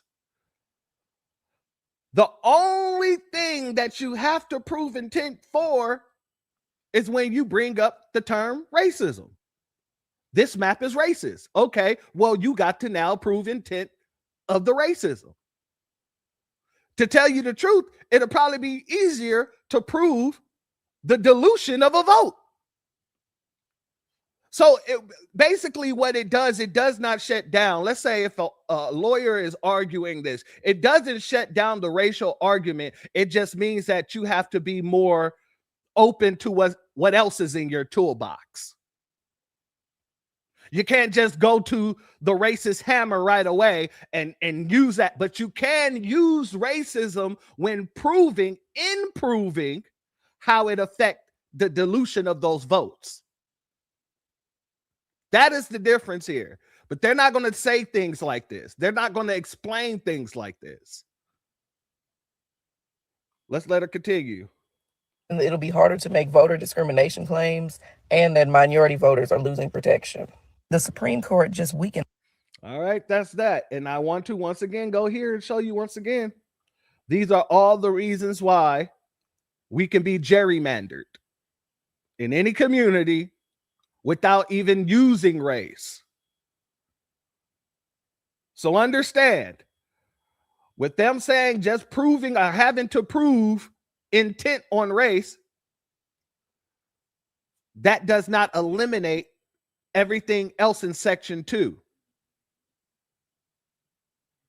And that's why they have all of these different ways to gerrymander. Now, let's go here. So here's what just happened. Supreme Court just ruled that it's always the same ones, ain't it, family? The letter goes out to the same people, each and every time. Continue. Louisiana's voting map was unconstitutional. They deemed the voting map of Louisiana to be illegal because it was drawn based on race. White people call this racial gerrymandering. Now, gerrymandering is basically when any politician redraws the lines in the districts to make sure that their side wins more in the upcoming election. Can basically reshape a map to make sure they win no matter what, like Texas, like Florida. In this case, the argument was that Louisiana's maps created districts based heavily on race, i.e. Black folks. And the racist far-right Supreme Court judges said that crossed the constitutional line, unlike Texas and Florida, who did not even give their constituents a chance to vote on their maps. These voting maps are a huge deal. As who has political power in Congress? This just gave Louisiana more seats in the House. Black people need these heavily populated areas to make sure that our votes are seen and fairly. See her bucking. See her bucking. Let's go back. She said we need those heavily populated areas, right?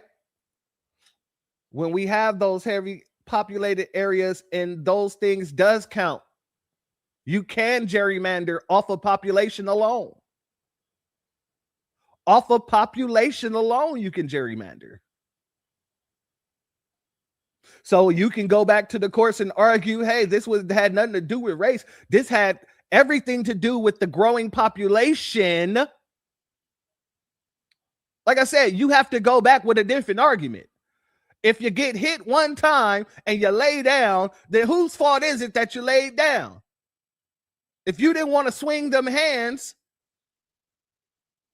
then whose fault is it that you got your ass kicked? I am confused here.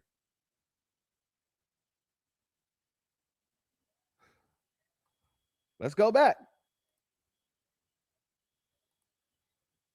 Screenshot. Because what just happened in Texas erased the Black vote. What happens in Florida will erase the Black vote. So we need. What happened in Texas did not erase the Black vote. I don't even know why she's saying that.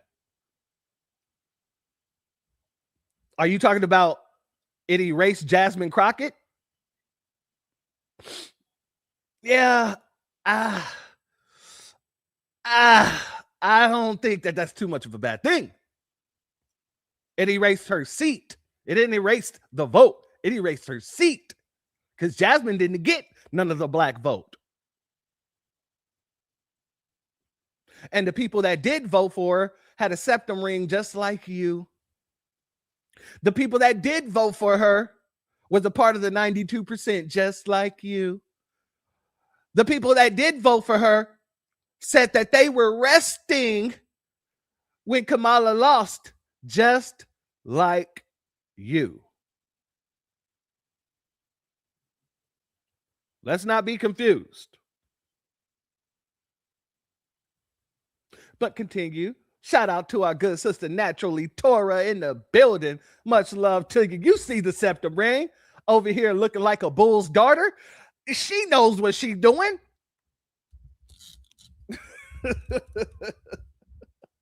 And shout out to Taurine for his goddamn expose that he wrote about the septum ring theory. God dang it. Because these people are proving it damn near every single day, ain't they? What do you say? The bull ring 3 to 4 times, it never fails. Yeah, absolutely. Absolutely. The 92% is still on the slow bus. Don't forget the bucking eyes. You absolutely correct, brother. Absolutely correct. Let's continue. Louisiana to make up for that. Now, since Republicans in Louisiana have won their case, more racist white Republicans will start doing this in other red states so they can make sure that our vote is diluted and we have no say-so on who represents us.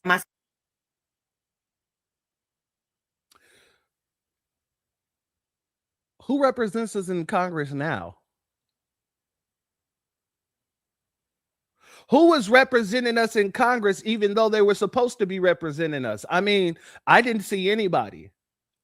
It seems like to me that you guys are more concerned about losing more congressional seats rather than what it actually means or what this ruling actually means for Black Americans. Because like I said, the number one people who are going to be hit to the wayside by this are going to be the smaller demographic groups, like your Asians, like your West red dot Indians or red dot Indians, excuse me, like your Afghanis, your top hat community. Well, depending on where they are. So absolutely, there's going to be issues. But is it going to be more issues for us versus them? No, it's going to be more issues for them versus us. Continue. Surprised? Hell no. That's why Wigs R Us put these people in place to make sure that only white people are represented and everyone else falls to the wayside. Now, I'm not going to lie. That Wigs R Us comment was hilarious. That's why Wigs R Us put them in place. I ain't going to lie. That was a good dig right there. Let's go here, family. Like I said, all the same talking points. These are not different. And if these were free-thinking people, they would sound at least different. Even if they are talking about the same thing, their rhetoric would not sound the same. That's how you know all this stuff has been passed down. They're sounding exactly like, and I mean quite literally exactly like your Chuck Schumers, your Raphael Warnocks. And I can't wait to hear it because I know it's going to drive this man for a loop. He's going to be blaming us all over again. Yo, Roly-Poly Martins. I'm anticipating his response to this. I'm anticipating how he's going to try to muddy the waters here. I'm anticipating how he's going to be pushing the Democratic line and the talking point. And nobody is going to reference how both parties gerrymander us to keep our votes diluted regardless.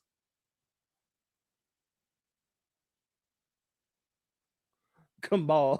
Shout out to you, my good brother. And shout out to B1 Business and Mental OG in the building. Much love to all of you and thank you for being here. Oh, yeah. You know he's going to be pissed. He's going to be, you got the damn fools. See, this is what we meant when we said that we needed to make sure that we got them people out of here. Even though, you know, the house was already packed before, you know, these elections. That had nothing to do with it. But, you know, we put those people in the office. I tried to tell you, you dumbasses. I guarantee you.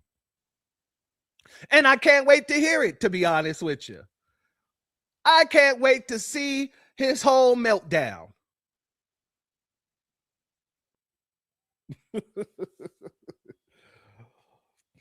Let's continue, shall we? Today's what could possibly be reported. A Louisiana district case before the Supreme Court concerning the power of the Black vote had been diluted, weakened, has just received a ruling of 6-3. Now notice how the TikTokers are all saying Black vote, Black vote, Black vote. But when you listen to all of the news articles that I just played for you, when you listen to all of the stuff that Chuck Schumer just said, did you hear Black in there at all? Or did you hear minority, minority, minority vote, minority? Because that's what I heard. But now that we're on TikTok, it's all about Black people. That was the reason why I played all this stuff. Because I want you all to hear exactly what's going on and how narratives switch and how they pass down narratives to these operatives to try to target our community. Because if there was a real issue with the gerrymandering situation, you would be hearing people sound like me saying, hey, both parties be gerrymandering us on the basis of race, and not just on the basis of race, but on the basis of population, on the basis of special interest. And we don't even know what special interest means, but we get gerrymandered off the basis of special interest. Like they would be bringing up all of these things that we're gerrymandered on and all the people who use this gerrymander against us. Shout out to Intrigued in the building. Thank you for being here. Yeah, we're hip to the game. You see, and shout out to brother Neely Fuller Jr., who I call Dr. Neely Fuller Jr., because as he told us, you need to get the language right. You need to understand the language. Once you understand the language, then everything else is just what it is. So now we're hearing the language and we're like, we know what you're doing there. I know what you're doing here. Let's continue. Striking down Louisiana's second majority Black congressional district by saying Louisiana relied too heavily upon race with their redistricting map. But here's the thing. Now I'm going to roll that back. Louisiana relied.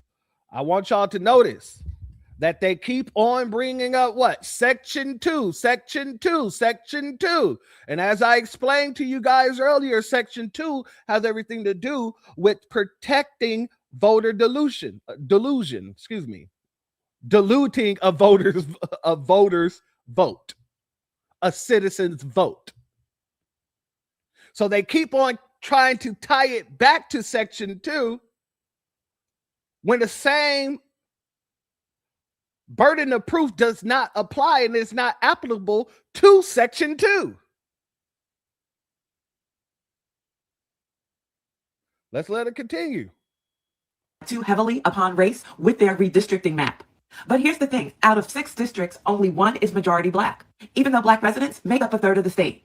Meanwhile, only 3 of the Supreme Court justices dissented this decision, which is a major setback for the Voting Rights Act of 1965. And this Voting Act was passed to ensure equality in the voting process and to address the historic discrimination that occurred in the South. And we know the Civil Rights Voting Act was paid for by the blood of our ancestors, known today as Bloody Sunday, who experienced voting disparities, which was a real thing in the South. This ruling will certainly make it more difficult for states to challenge future redistricting maps. That's all I have for now. Go ahead and share this, save it, and follow me for more breaking news you didn't expect. On the basis of race. Notice they keep leaving that part out. You can still challenge on the basis of Section 2. Section 2 has been violated because votes are diluted. If you allow this map, it will dilute the votes. That is still an argument. Section 2 is still there. You see, think of it like this, family. When you go to a courtroom and you're on a defense team, the judge can tell you whether or not he's going to allow your defense of, not of your client, but the defense tactic or the defense style that you choose to use, right? So I might want to go with a mental issue as an excuse, right? Your Honor, my client isn't mentally able to stand trial. Then the judge will say, okay, well, I order that your client get an evaluation to see whether or not you can use that defense. If the person comes back and they say he's sane enough to stand trial, guess what? The judge can now say, hey, your defense, I'm going to rule it that it can't be used. Do you think the lawyer is going to go back to his law firm and say, well, damn it, the judge threw out my defense. There's nothing else I can do. No. The lawyer is going to go back to his office and he's going to get to work on a whole different defense. The judge said, I can't use the mental health defense. Okay, so I must now find another defense. This is basically what happened here. And it doesn't even say that you can't use the race defense.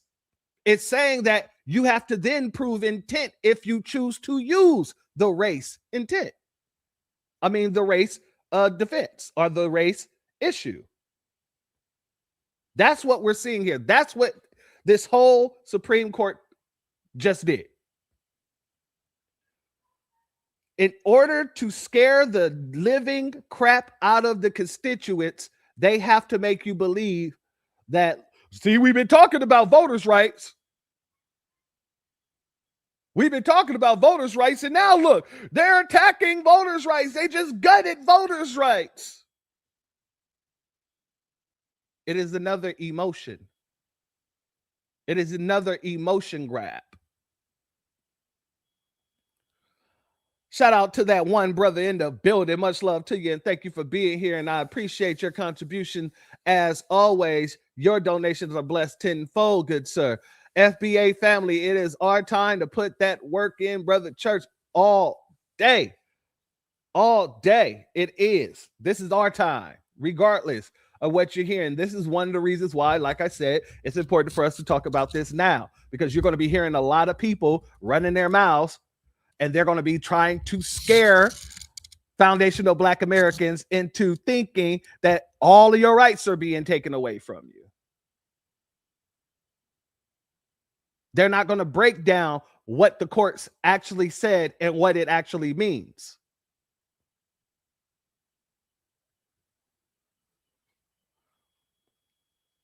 How many Democrats voted for it? They all three of them abstained.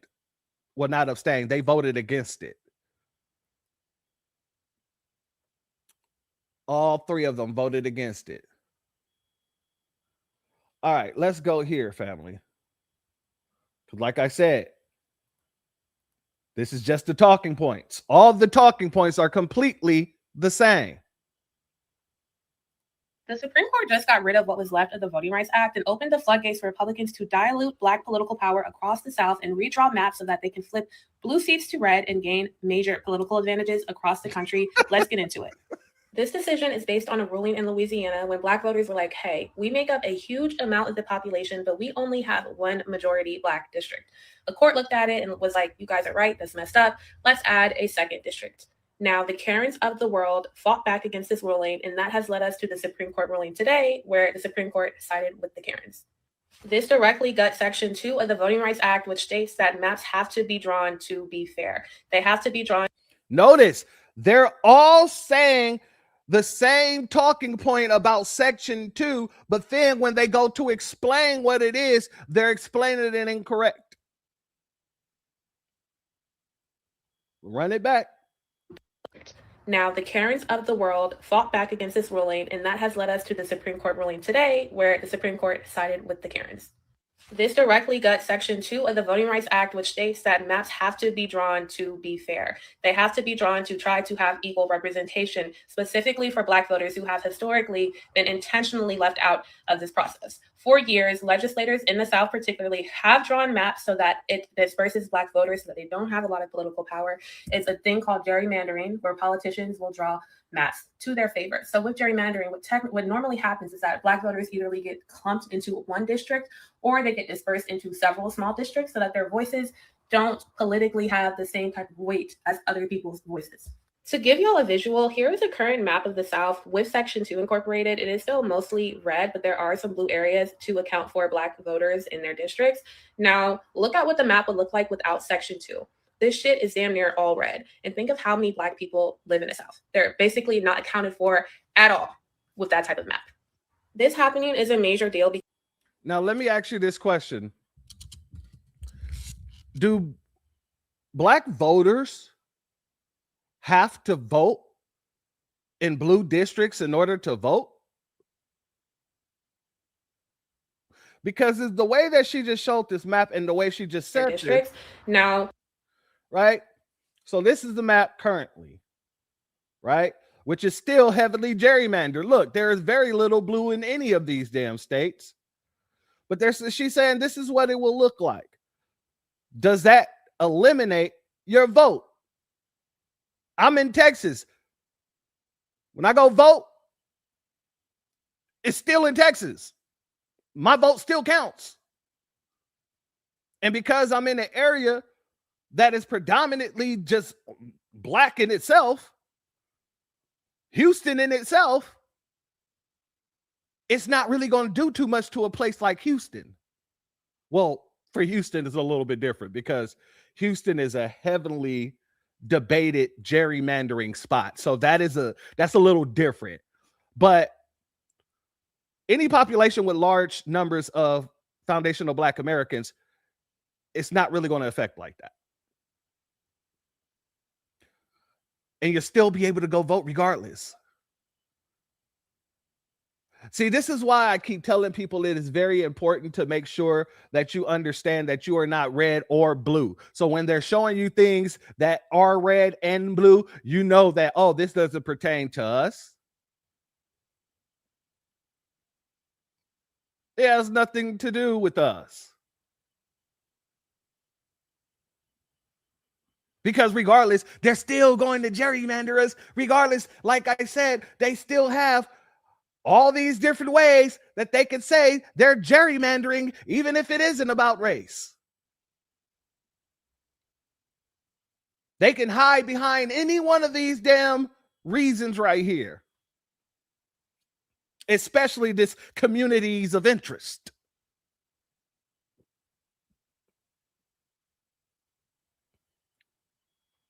Shout out to Intrigue. When they start talking, I'm like, hey, you and me both. I ain't got enough headspace to roll my eyes as far back as I want to roll them. And I got some big eyes, so that's going to take a lot of headspace. Pause. Oh, man. All right. Let's continue. Look at what the map would look like without Section 2. This shit is damn near all red. And think of how many Black people live in the South. They're basically not accounted for at all with that type of map. This happening is a major deal because the Supreme Court has been trying to get rid of the Voting Rights Act for years. The Voting Rights Act is only 60 years old, but they have diminished so much of it already. And Section 2 was really the last little pillar remaining that made a difference. And so without this, it's really going to open the floodgates for Republicans to start redistricting everywhere. To now they have the green light essentially to get rid of any type of majority Black districts. And they're doing this, the timing, y'all, is right before midterm elections. It's going to lead to so much chaos, confusion, and of course it's going to make it harder for Black people to vote. In the dissent written by Justice Let me also say this too, because they keep bringing up the midterm elections. This was done at a time where I don't think it's going to be able to affect the midterm elections. Moving forward, yeah, I think that it'll have more bearings on elections moving forward, the 2028, the 2032, those type of elections, 2030, 2032. However, as in the 2026 midterm, I don't believe that it's going to affect too much of anything, to be honest with you. I don't. Now, moving forward, yeah, it's going to affect a lot. But let's continue. Kagan, she said, I dissent then from this latest chapter in the majority's now completed demolition of the Voting Rights Act. Like I told y'all, this was really the last thing remaining of the Voting Rights Act, and they just got rid of it completely. I think that right. Notice how they going from gutting the Voting Rights Act to now just saying that it's gone completely. Do you see what I'm saying? This is how they keep foundational Black Americans on the plantation, keep them fearful, keep them thinking that, God dang it, what the most minimum of things can be the largest. Now, am I saying this is a small thing? No, what I'm saying is, compared to what's still happening with gerrymandering, it is a small thing.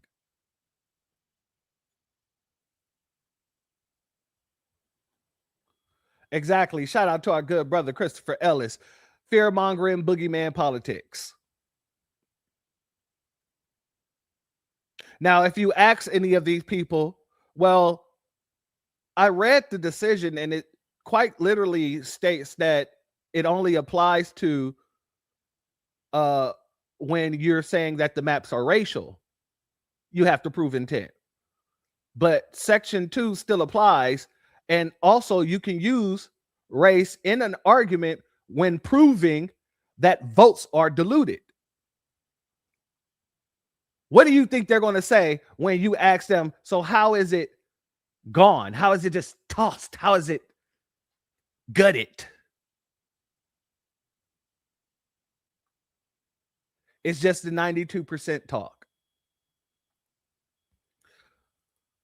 Shout out to First Class Citizen in the building. Much love to you. And thank you for your super chat. Your donation is blessed tenfold. And I appreciate your contributions as always, my good brother. Nope. All of this is just nonsensical theater and Democrat scare tactics about the bad Republican boogeyman. I have to agree with you 100% fold.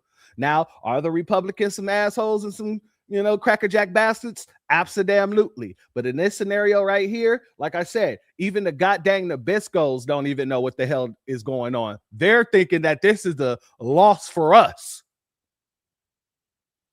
Y'all hear those folks coming here? You're just blaming white folks for your problems and all this other nonsense. I ain't mentioning Nabisco, but yet that's what they're saying. It's because these idiots don't know about politics and they don't know about law. Hell, if our race was removed completely in the decisions or in the questioning, the chief justices, the justices in themselves would not have been asking, I wonder if there should be a sunset provision on at least the racial element of the situation. They decided that there isn't going to be a sunset provision. But they did decide, well, if there is racism or if you're claiming racism to a map, then we need to see the intent of the racism. I mean, like I said, once you really look at the situation and really read what these people said, yeah, the Republicans, they want to eliminate the racial element completely. Kavanaugh said it himself. I wonder if we need a sunset provision for it. However, that's not what happened here today. Now, if it did happen, then the Voters' Right Act would be nullified completely. However, in legal terms, it was not nullified. The burden of proof was raised. That's what you say in legal terms. Basically, they raised the burden of proof whenever you use the racial argument. That's it. That's all. Right now, we need to organize, and I think that Democrats need to get aggressive as shit. The redistricting proposals that they introduced in Virginia and California to get rid of red seats and add more blue seats, we need to keep seeing that across the country in any states with Democratic strongholds. Now is the time to fight fire with fire, because Republicans are going to go all out. They were already trying to go all out with this new ruling. They really have the green light to do it. So Democrats have no choice but to match that energy. And I think we all just need to spread the word at how hard Republicans are trying to make it for Black people specifically to vote. If our votes and voice, it's funny because from what I'm seeing, the Republicans are trying to make it impossible for illegals to vote, and the Democrats keep jumping in front of it, trying to put Black people in there. Like I said, I just played all these goddamn clips, and they were talking about minority. But when you get on the social media, they have the same talking points, but all the minority talking points have turned to Black. Specifically Black. Specifically Black. voices did not have weight, they wouldn't be trying this hard to stop us from doing it. So everyone needs to go vote in droves this November, y'all. In droves. This ruling sucks. It's terrible. It's really not surprising because, like I said, the Supreme Court has been trying to do this for years, but we have an opportunity to fight back, and that's what we need to do. So now the Democrats are going to have to offer something for people to go and vote in droves, like you said. If not, no. You see, if this is such a big issue, this is what I'm saying, family. All these folks keep running around with the Chicken Little type thinking points, the Chicken Little talking points. The sky is falling. The sky is falling. Okay, if the sky is falling, then why haven't you come to me with a proposal? Why haven't you come to me with policy? Why haven't you bent the knee to the people that can put you back in the office? Why are you still playing the same game over and over, thinking that I'm supposed to just fall to the wayside and just say, okay, well, oh my God, look at what they're doing to us. We got to rush to the polls, as if that's going to change anything.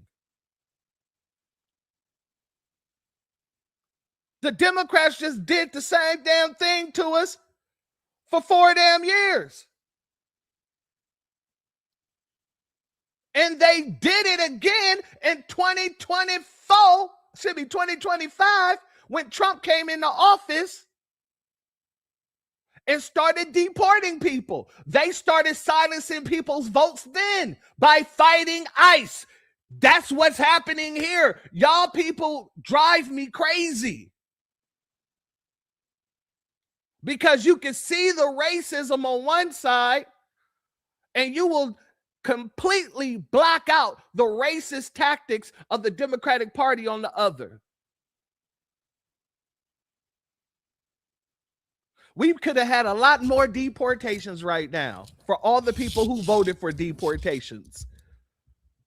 But the Democratic Party is out here fighting against the ICE agents doing their damn job on every level. They shut down the government because of it. That's not taking away people's votes. That's not diluting what people voted for.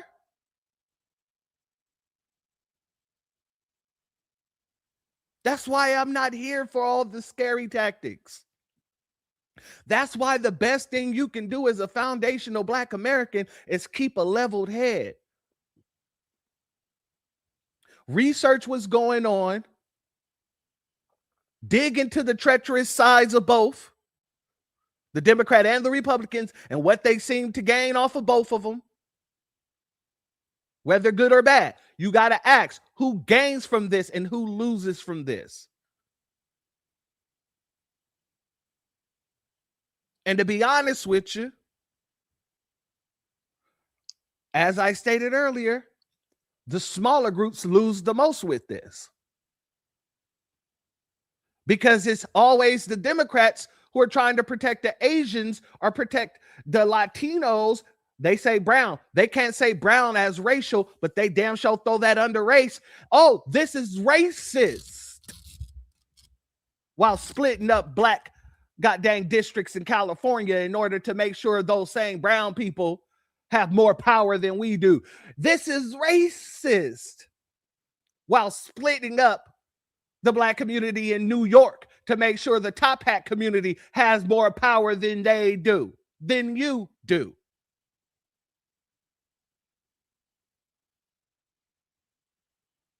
Let's be very, very clear and simple and plain on this. All of these people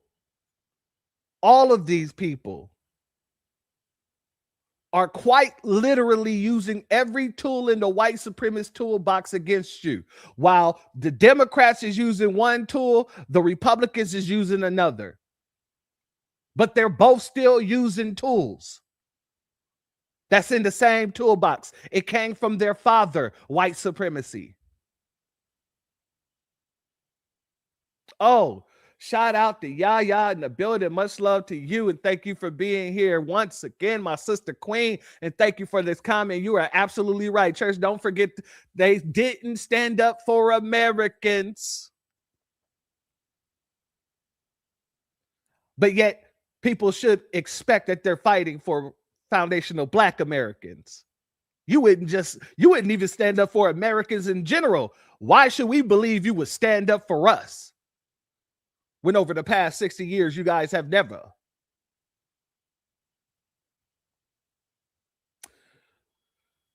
Shout out to you, my sister Queen. Thank you for mentioning that, because you are absolutely correct. And let's also go here, family, because you know it ain't no party. It ain't done unless Becky get her some. Go ahead, Beck.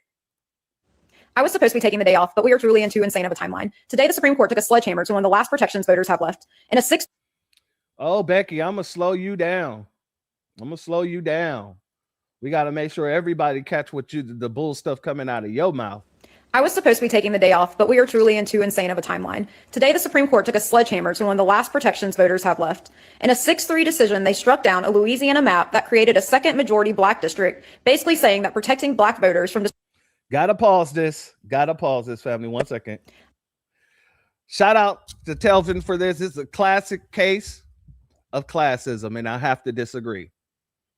This doesn't have nothing to do with class, because black folks all over the United States are in every area of class, whether in high, middle, or low. And we are all treated the very same way. We're treated the very same way by people in all class groups of other ethnic groups. The poor whites don't get along with poor blacks. They will turn every goddamn social program on its head, even if it benefits them, in order to make sure black people don't get it. It is not about race. It is not about class. It is about race. It is always about race. It is always about the system of white supremacy and how it operates regarding in race.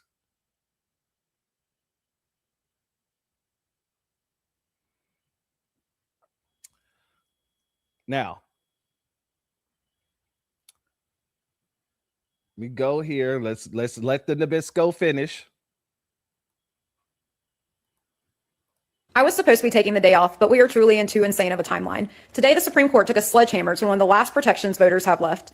In a 6-3 decision, they struck down a Louisiana map that created a second majority black district, basically saying that protecting black voters from discrimination went too far. Let's be clear about what that means. For decades, the Voting Rights Act was one of the only tools we had to stop maps from being drawn to silence communities of color. And piece by piece, this court has been gutting it.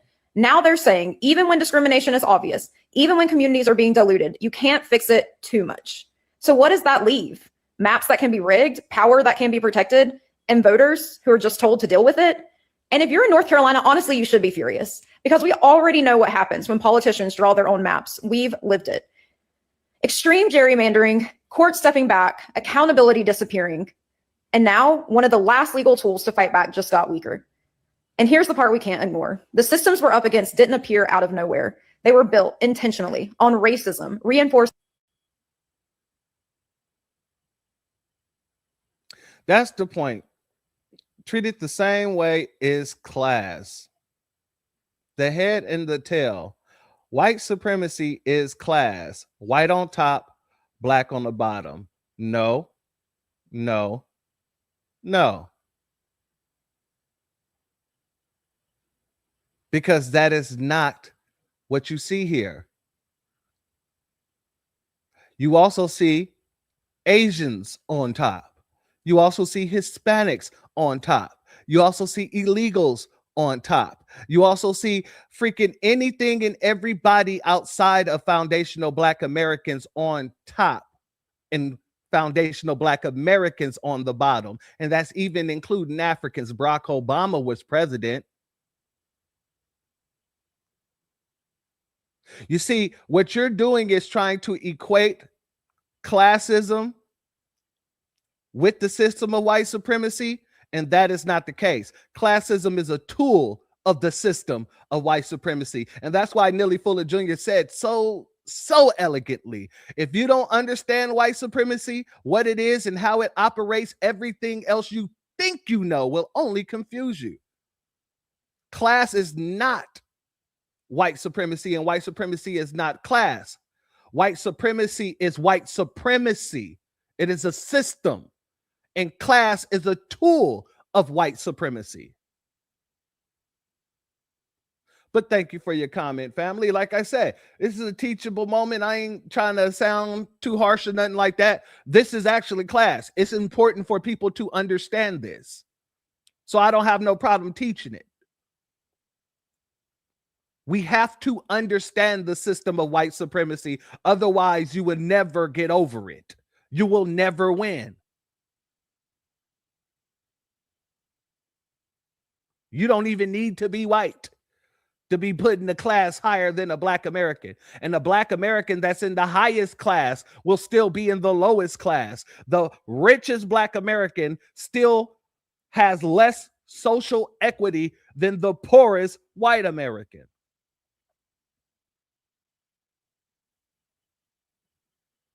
That's not class. That is racial.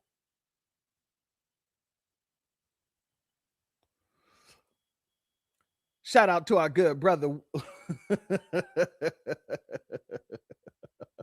Our good brother, William Aaron. Much love to you, my good brother. And thank you for your super chat. Your donation is blessed tenfold. I appreciate your contribution. I started laughing because right when I'm finished, I didn't even see your comment. I went to click it so I can read it off. Immediately, you're basically saying the same dang thing. Classism is worrying about your position under white supremacy. Thank you very much, my good brother. Thank you very, very much. God dang. It is real simple, real plain.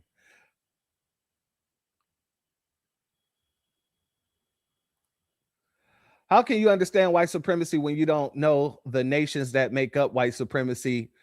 Every nation around the globe makes up white supremacy. Why? Because white supremacy is a global system. See, this is how I know you haven't done a lot of the studying on this. So you probably should go and do a lot more studying. Maybe read up on Neely Fuller Jr. Maybe read up on Francis Cress Welsing. Maybe read up on Dr. John Herrick Clark. Maybe read up on Dr. Khalid Muhammad. Like all of this is not new information. So if you don't know it, it's easily accessible. You can go and find it. But if you think that class is overall, you're sadly mistaken, and you will always put yourself in a situation where white supremacy will have its foot on your neck. All right. Let's continue. Shout out to you. Yeah, we got, look, these conversations aren't just for us. These conversations are for people who truly think that, you know, class is the biggest issue, and that's why they're willing to vote third party, and they don't want to be Republican, they don't want to be Democrats, they would rather be Green Party because they fight against class, and it doesn't work like that. The Green Party is just as racist as the left and the right. And if you go to put your bottom dollar on fighting against class, you're still going to be at the bottom. Then what will you blame it on?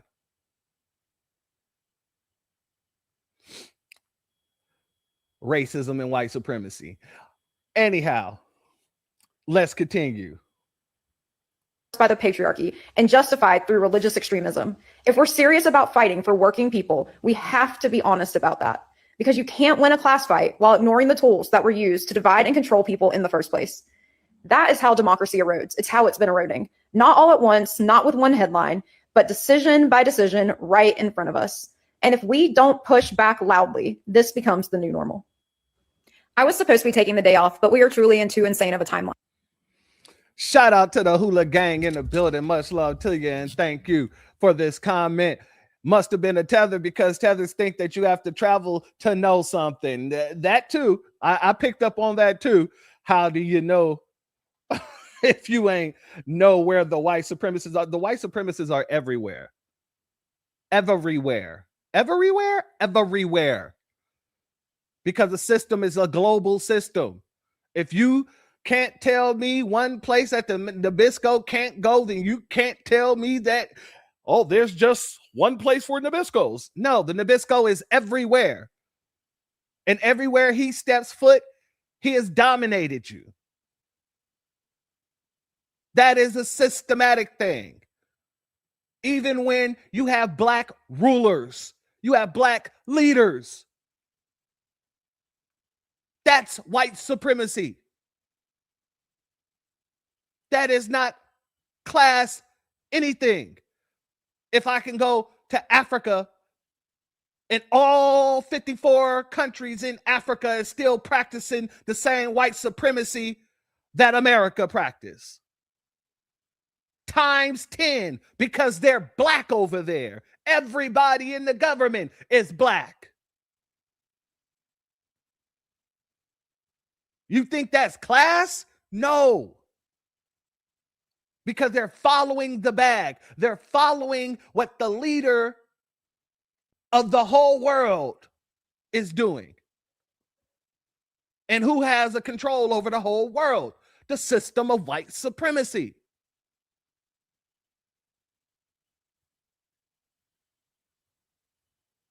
Shout out to our sister Starte Jones in the building. Much love to you, my sister queen, and thank you for being here. And let's go here as well. We'll end off with this one. Can anybody say Back to the Future? Yeah. The Supreme Court just brought us back to the 1960s, especially in the southern states. What just brought us back to the 1960s, especially in the southern states. Supreme Court just brought us back to the 1960s, especially in the southern states. We ain't got a wish and a prayer. We just potentially lost 10 House seats. Now, the midterm is looking very, very grim. Very, very grim. This is sad. This is sad. But there is a solution. My dad used to tell me there's more than one way to skin a cat. Think about it, Democrats. There's more than one way to skin a cat. That's all I got to say about that. But, yeah. Now, family, I wanted to play that specifically because she said at the beginning that they have taken us back to the 1960s, especially in the South. And then she ends with Democrats, there's more than one way to skin a cat. That implies that they know that the whole burden of proof or the proof of intent when it comes to using the racial argument is just that, for that argument. Because as I already explained to you guys earlier, there are many other arguments that still can be used. Shout out to our sister Angelic in the building, as well as our brother Maneuver Right in the building as well. Much love to our brother Damian Reeves as well. But by her saying Democrats, my dad said there's more than one way to skin a cat. She's basically saying exactly what I said without the fear-mongering. Okay, if you can't use the racial or you can't prove the intent of racial or the racial context or whatever, if you can't prove that, then there are other things that you can use in order to stop them from gerrymandering that map.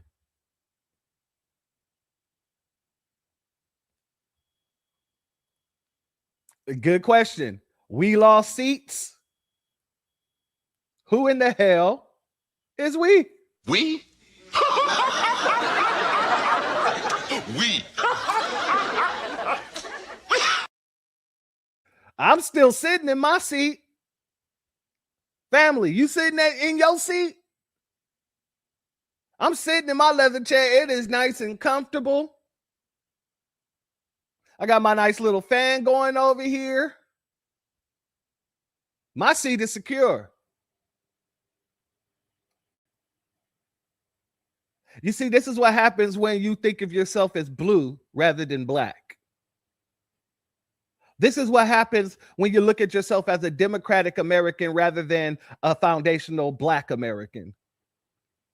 This is what happens when you're willing to put everybody else's issues above your own.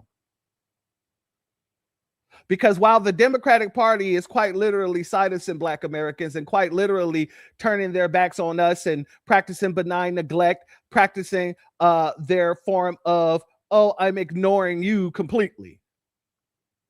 You still have people like her who are quite willing to say we when speaking about the Democratic Party. This is the problem. However, it's not a problem for us because we're more educated now. We're more politically astute than we once was. We're looking at everything on the table. You can put whatever you want on the table and we're going to pick it apart. We're taking everything apart and putting it back together. Because we need to know if this is for us and if it isn't for us. What this will do and what it will not do. How this affects us and how it will not affect us. And usually, when they know it's going to affect other people more, that's when you hear them calling our names with the fullness of their whole damn check. Black Americans, Black Americans. It's the same thing that happened with freaking Ilhan Omar out there. When all these Somalis was talking about, I ain't black, I'm Somali. I ain't black, I'm Somali. As soon as they get in trouble, what they do? They start emphasizing the black. And that's what's happening right here. These minority groups are going to have a problem. Because when they're trying to gerrymander in California to make sure they get all these Asians in one spot, when someone objects to it, they can't say the objection is racist. Then they got to prove intent. But it goes both ways. The Nabiscos will have to come if they see a map that they don't like and the Nabiscos want to take it back to the courts. Guess what? They will have to be held to the same standard. If they say, well, they drew this map strictly on race and they're denying white people of our voting rights and our votes are being diluted, they got to go and prove that now too. It doesn't work on one way. It works both sides of the pole. This is a double-edged sword that they just dropped.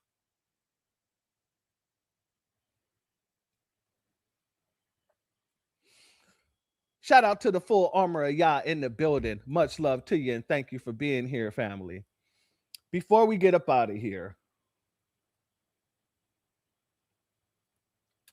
I want to read a bit more into the redistricting in California. Right? I thought I had this highlighted. What the hell happened?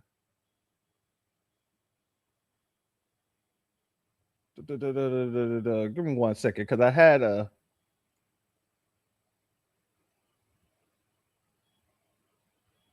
There we go.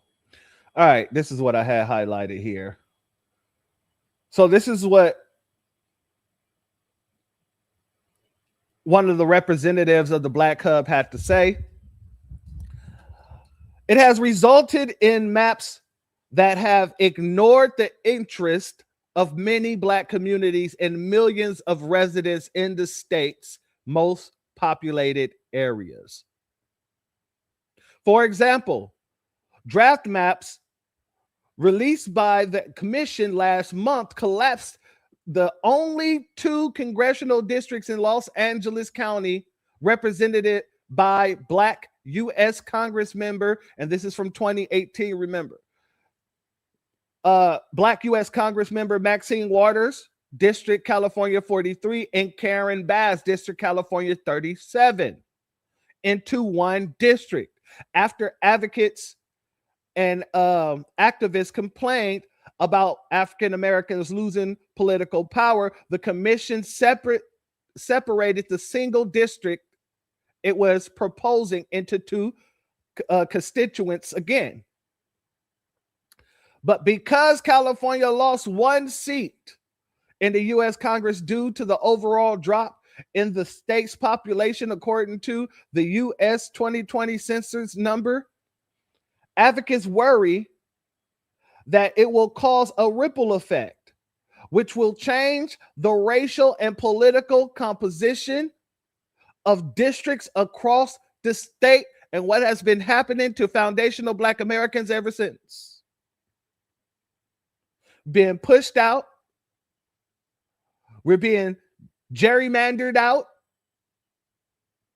and these folks are getting voted in,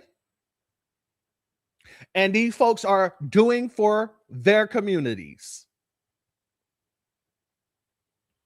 So when we talk about this, let's talk about this with a clear head. What does today's decision mean for foundational Black Americans? Nothing that it hasn't meant already. It means that we have no friends. It means that we are on our own. It means that we have to be able to maneuver through this political realm and understand that it is all about us, and it is our time to make it all about us. It is that simple. It is that plain. Because if we're not making it about us, everybody is trying to take away from us regardless. You might as well put your goddamn position on the table. Put your damn interest on the line. Let these folks know, hey, if you ain't fighting for this, I'm not fighting for you. Because every time I turn around, y'all calling our names, but ain't nobody really trying to fight for us. It is that simple. If the sky is falling, then you should be willing to come over here and give me whatever I need in order to build an umbrella.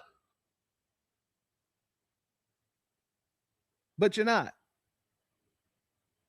And you're not going to use this against us to scare people back to the plantation. It ain't happening like that. It's just not happening like that. Shout out to our sister Natural. No tangibles, no vote. We stand on code. We stand on our interest, and we move with clarity. Shot out, shot out, shot the hell out.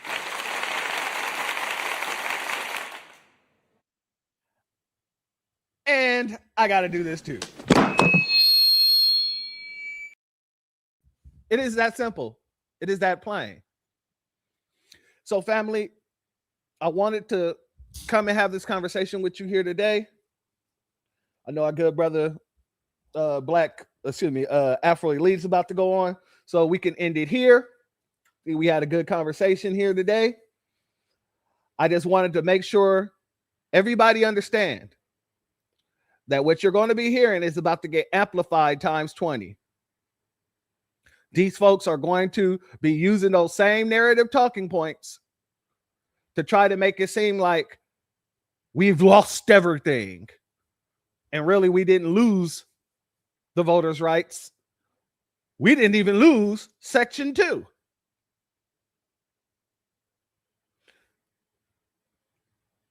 But they will continue to make you think that you did.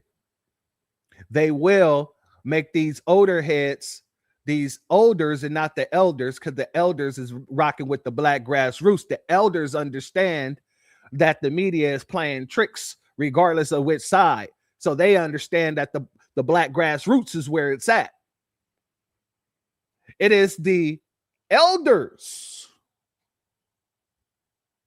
who we rock with, and the elders who are catching up.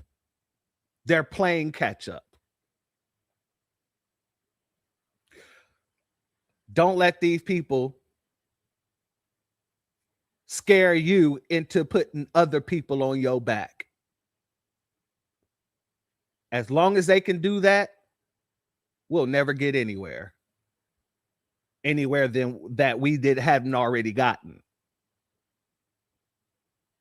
It is our time to progress in a way that no man has seen. The Most High has already proclaimed it. My children shall be put as the head, and everyone else will be led by my children. And when you look around, what do you see happening? What have you been seeing happening for the past 10 years? Everyone has been led and is being led by what we say and what we're doing. So as long as you trust in the Most High and know that we're doing the right thing,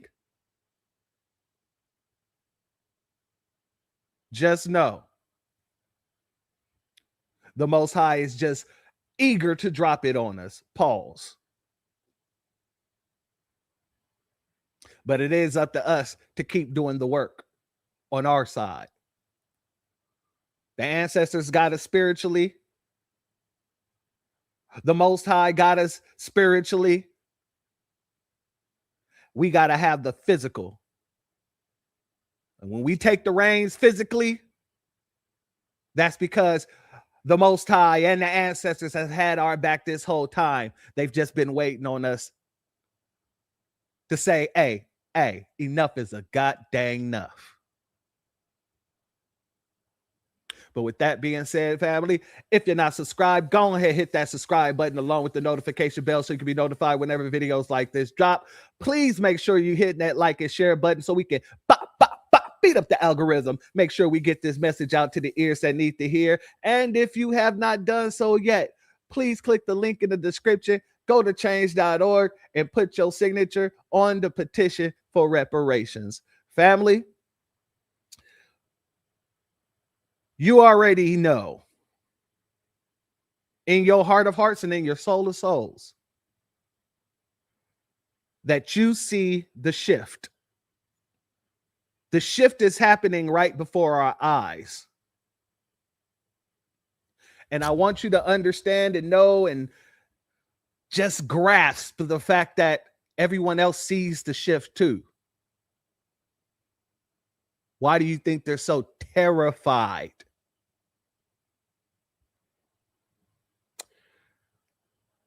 With that being said, family, I want you all to enjoy the rest of your afternoon or your evening, because the afternoon is gone. And I will see you all in our good brother Afro Elite space. Much love to each and every one of you. I'd like to thank everybody who donated, whether by Super Chat, Cash App, or anywhere else. Let me make sure I didn't. Then let me give a B1 salute to our good brother, Drew Laston, for your Cash App donation. Your donation is blessed tenfold, and I appreciate your contribution as always, my warrior brother. I'd like to thank everybody who spent the time and lent me some of their time here today. We broke a record for this channel, having over 500 people in the chat here today. So salute to each and every one of you who showed up and everyone who showed out, especially in the chat, because y'all, I'm telling y'all be going to hell off. Sometimes I just gotta, I'll see something and I gotta go right back to what I'm doing, or else I'm gonna start laughing my butt off because y'all be killing this damn chat. I tell y'all 100%. I love y'all 100% fold. And each and every one of you should know that we are the greatest. We are the Alis of everybody else. We're so pretty. We're so pretty. They can't touch us. They're too busy watching our feet. So while they watch our feet, family, I want you to understand how hard we hit them when we go with the rope of dope. It's hella hard. We're knocking out jaws. We're putting people to sleep. They might have to put us in jail. They might not never wake up. That's how hard we're hitting these people right now, family. If this was a boxing match and we hit them, we're going to be disqualified. They're going to think that we got, I don't know, metal in our gloves. But with all the bitching, all the complaining, all the moaning, all the Nabisco tears, it just shows you how truly Ali we are.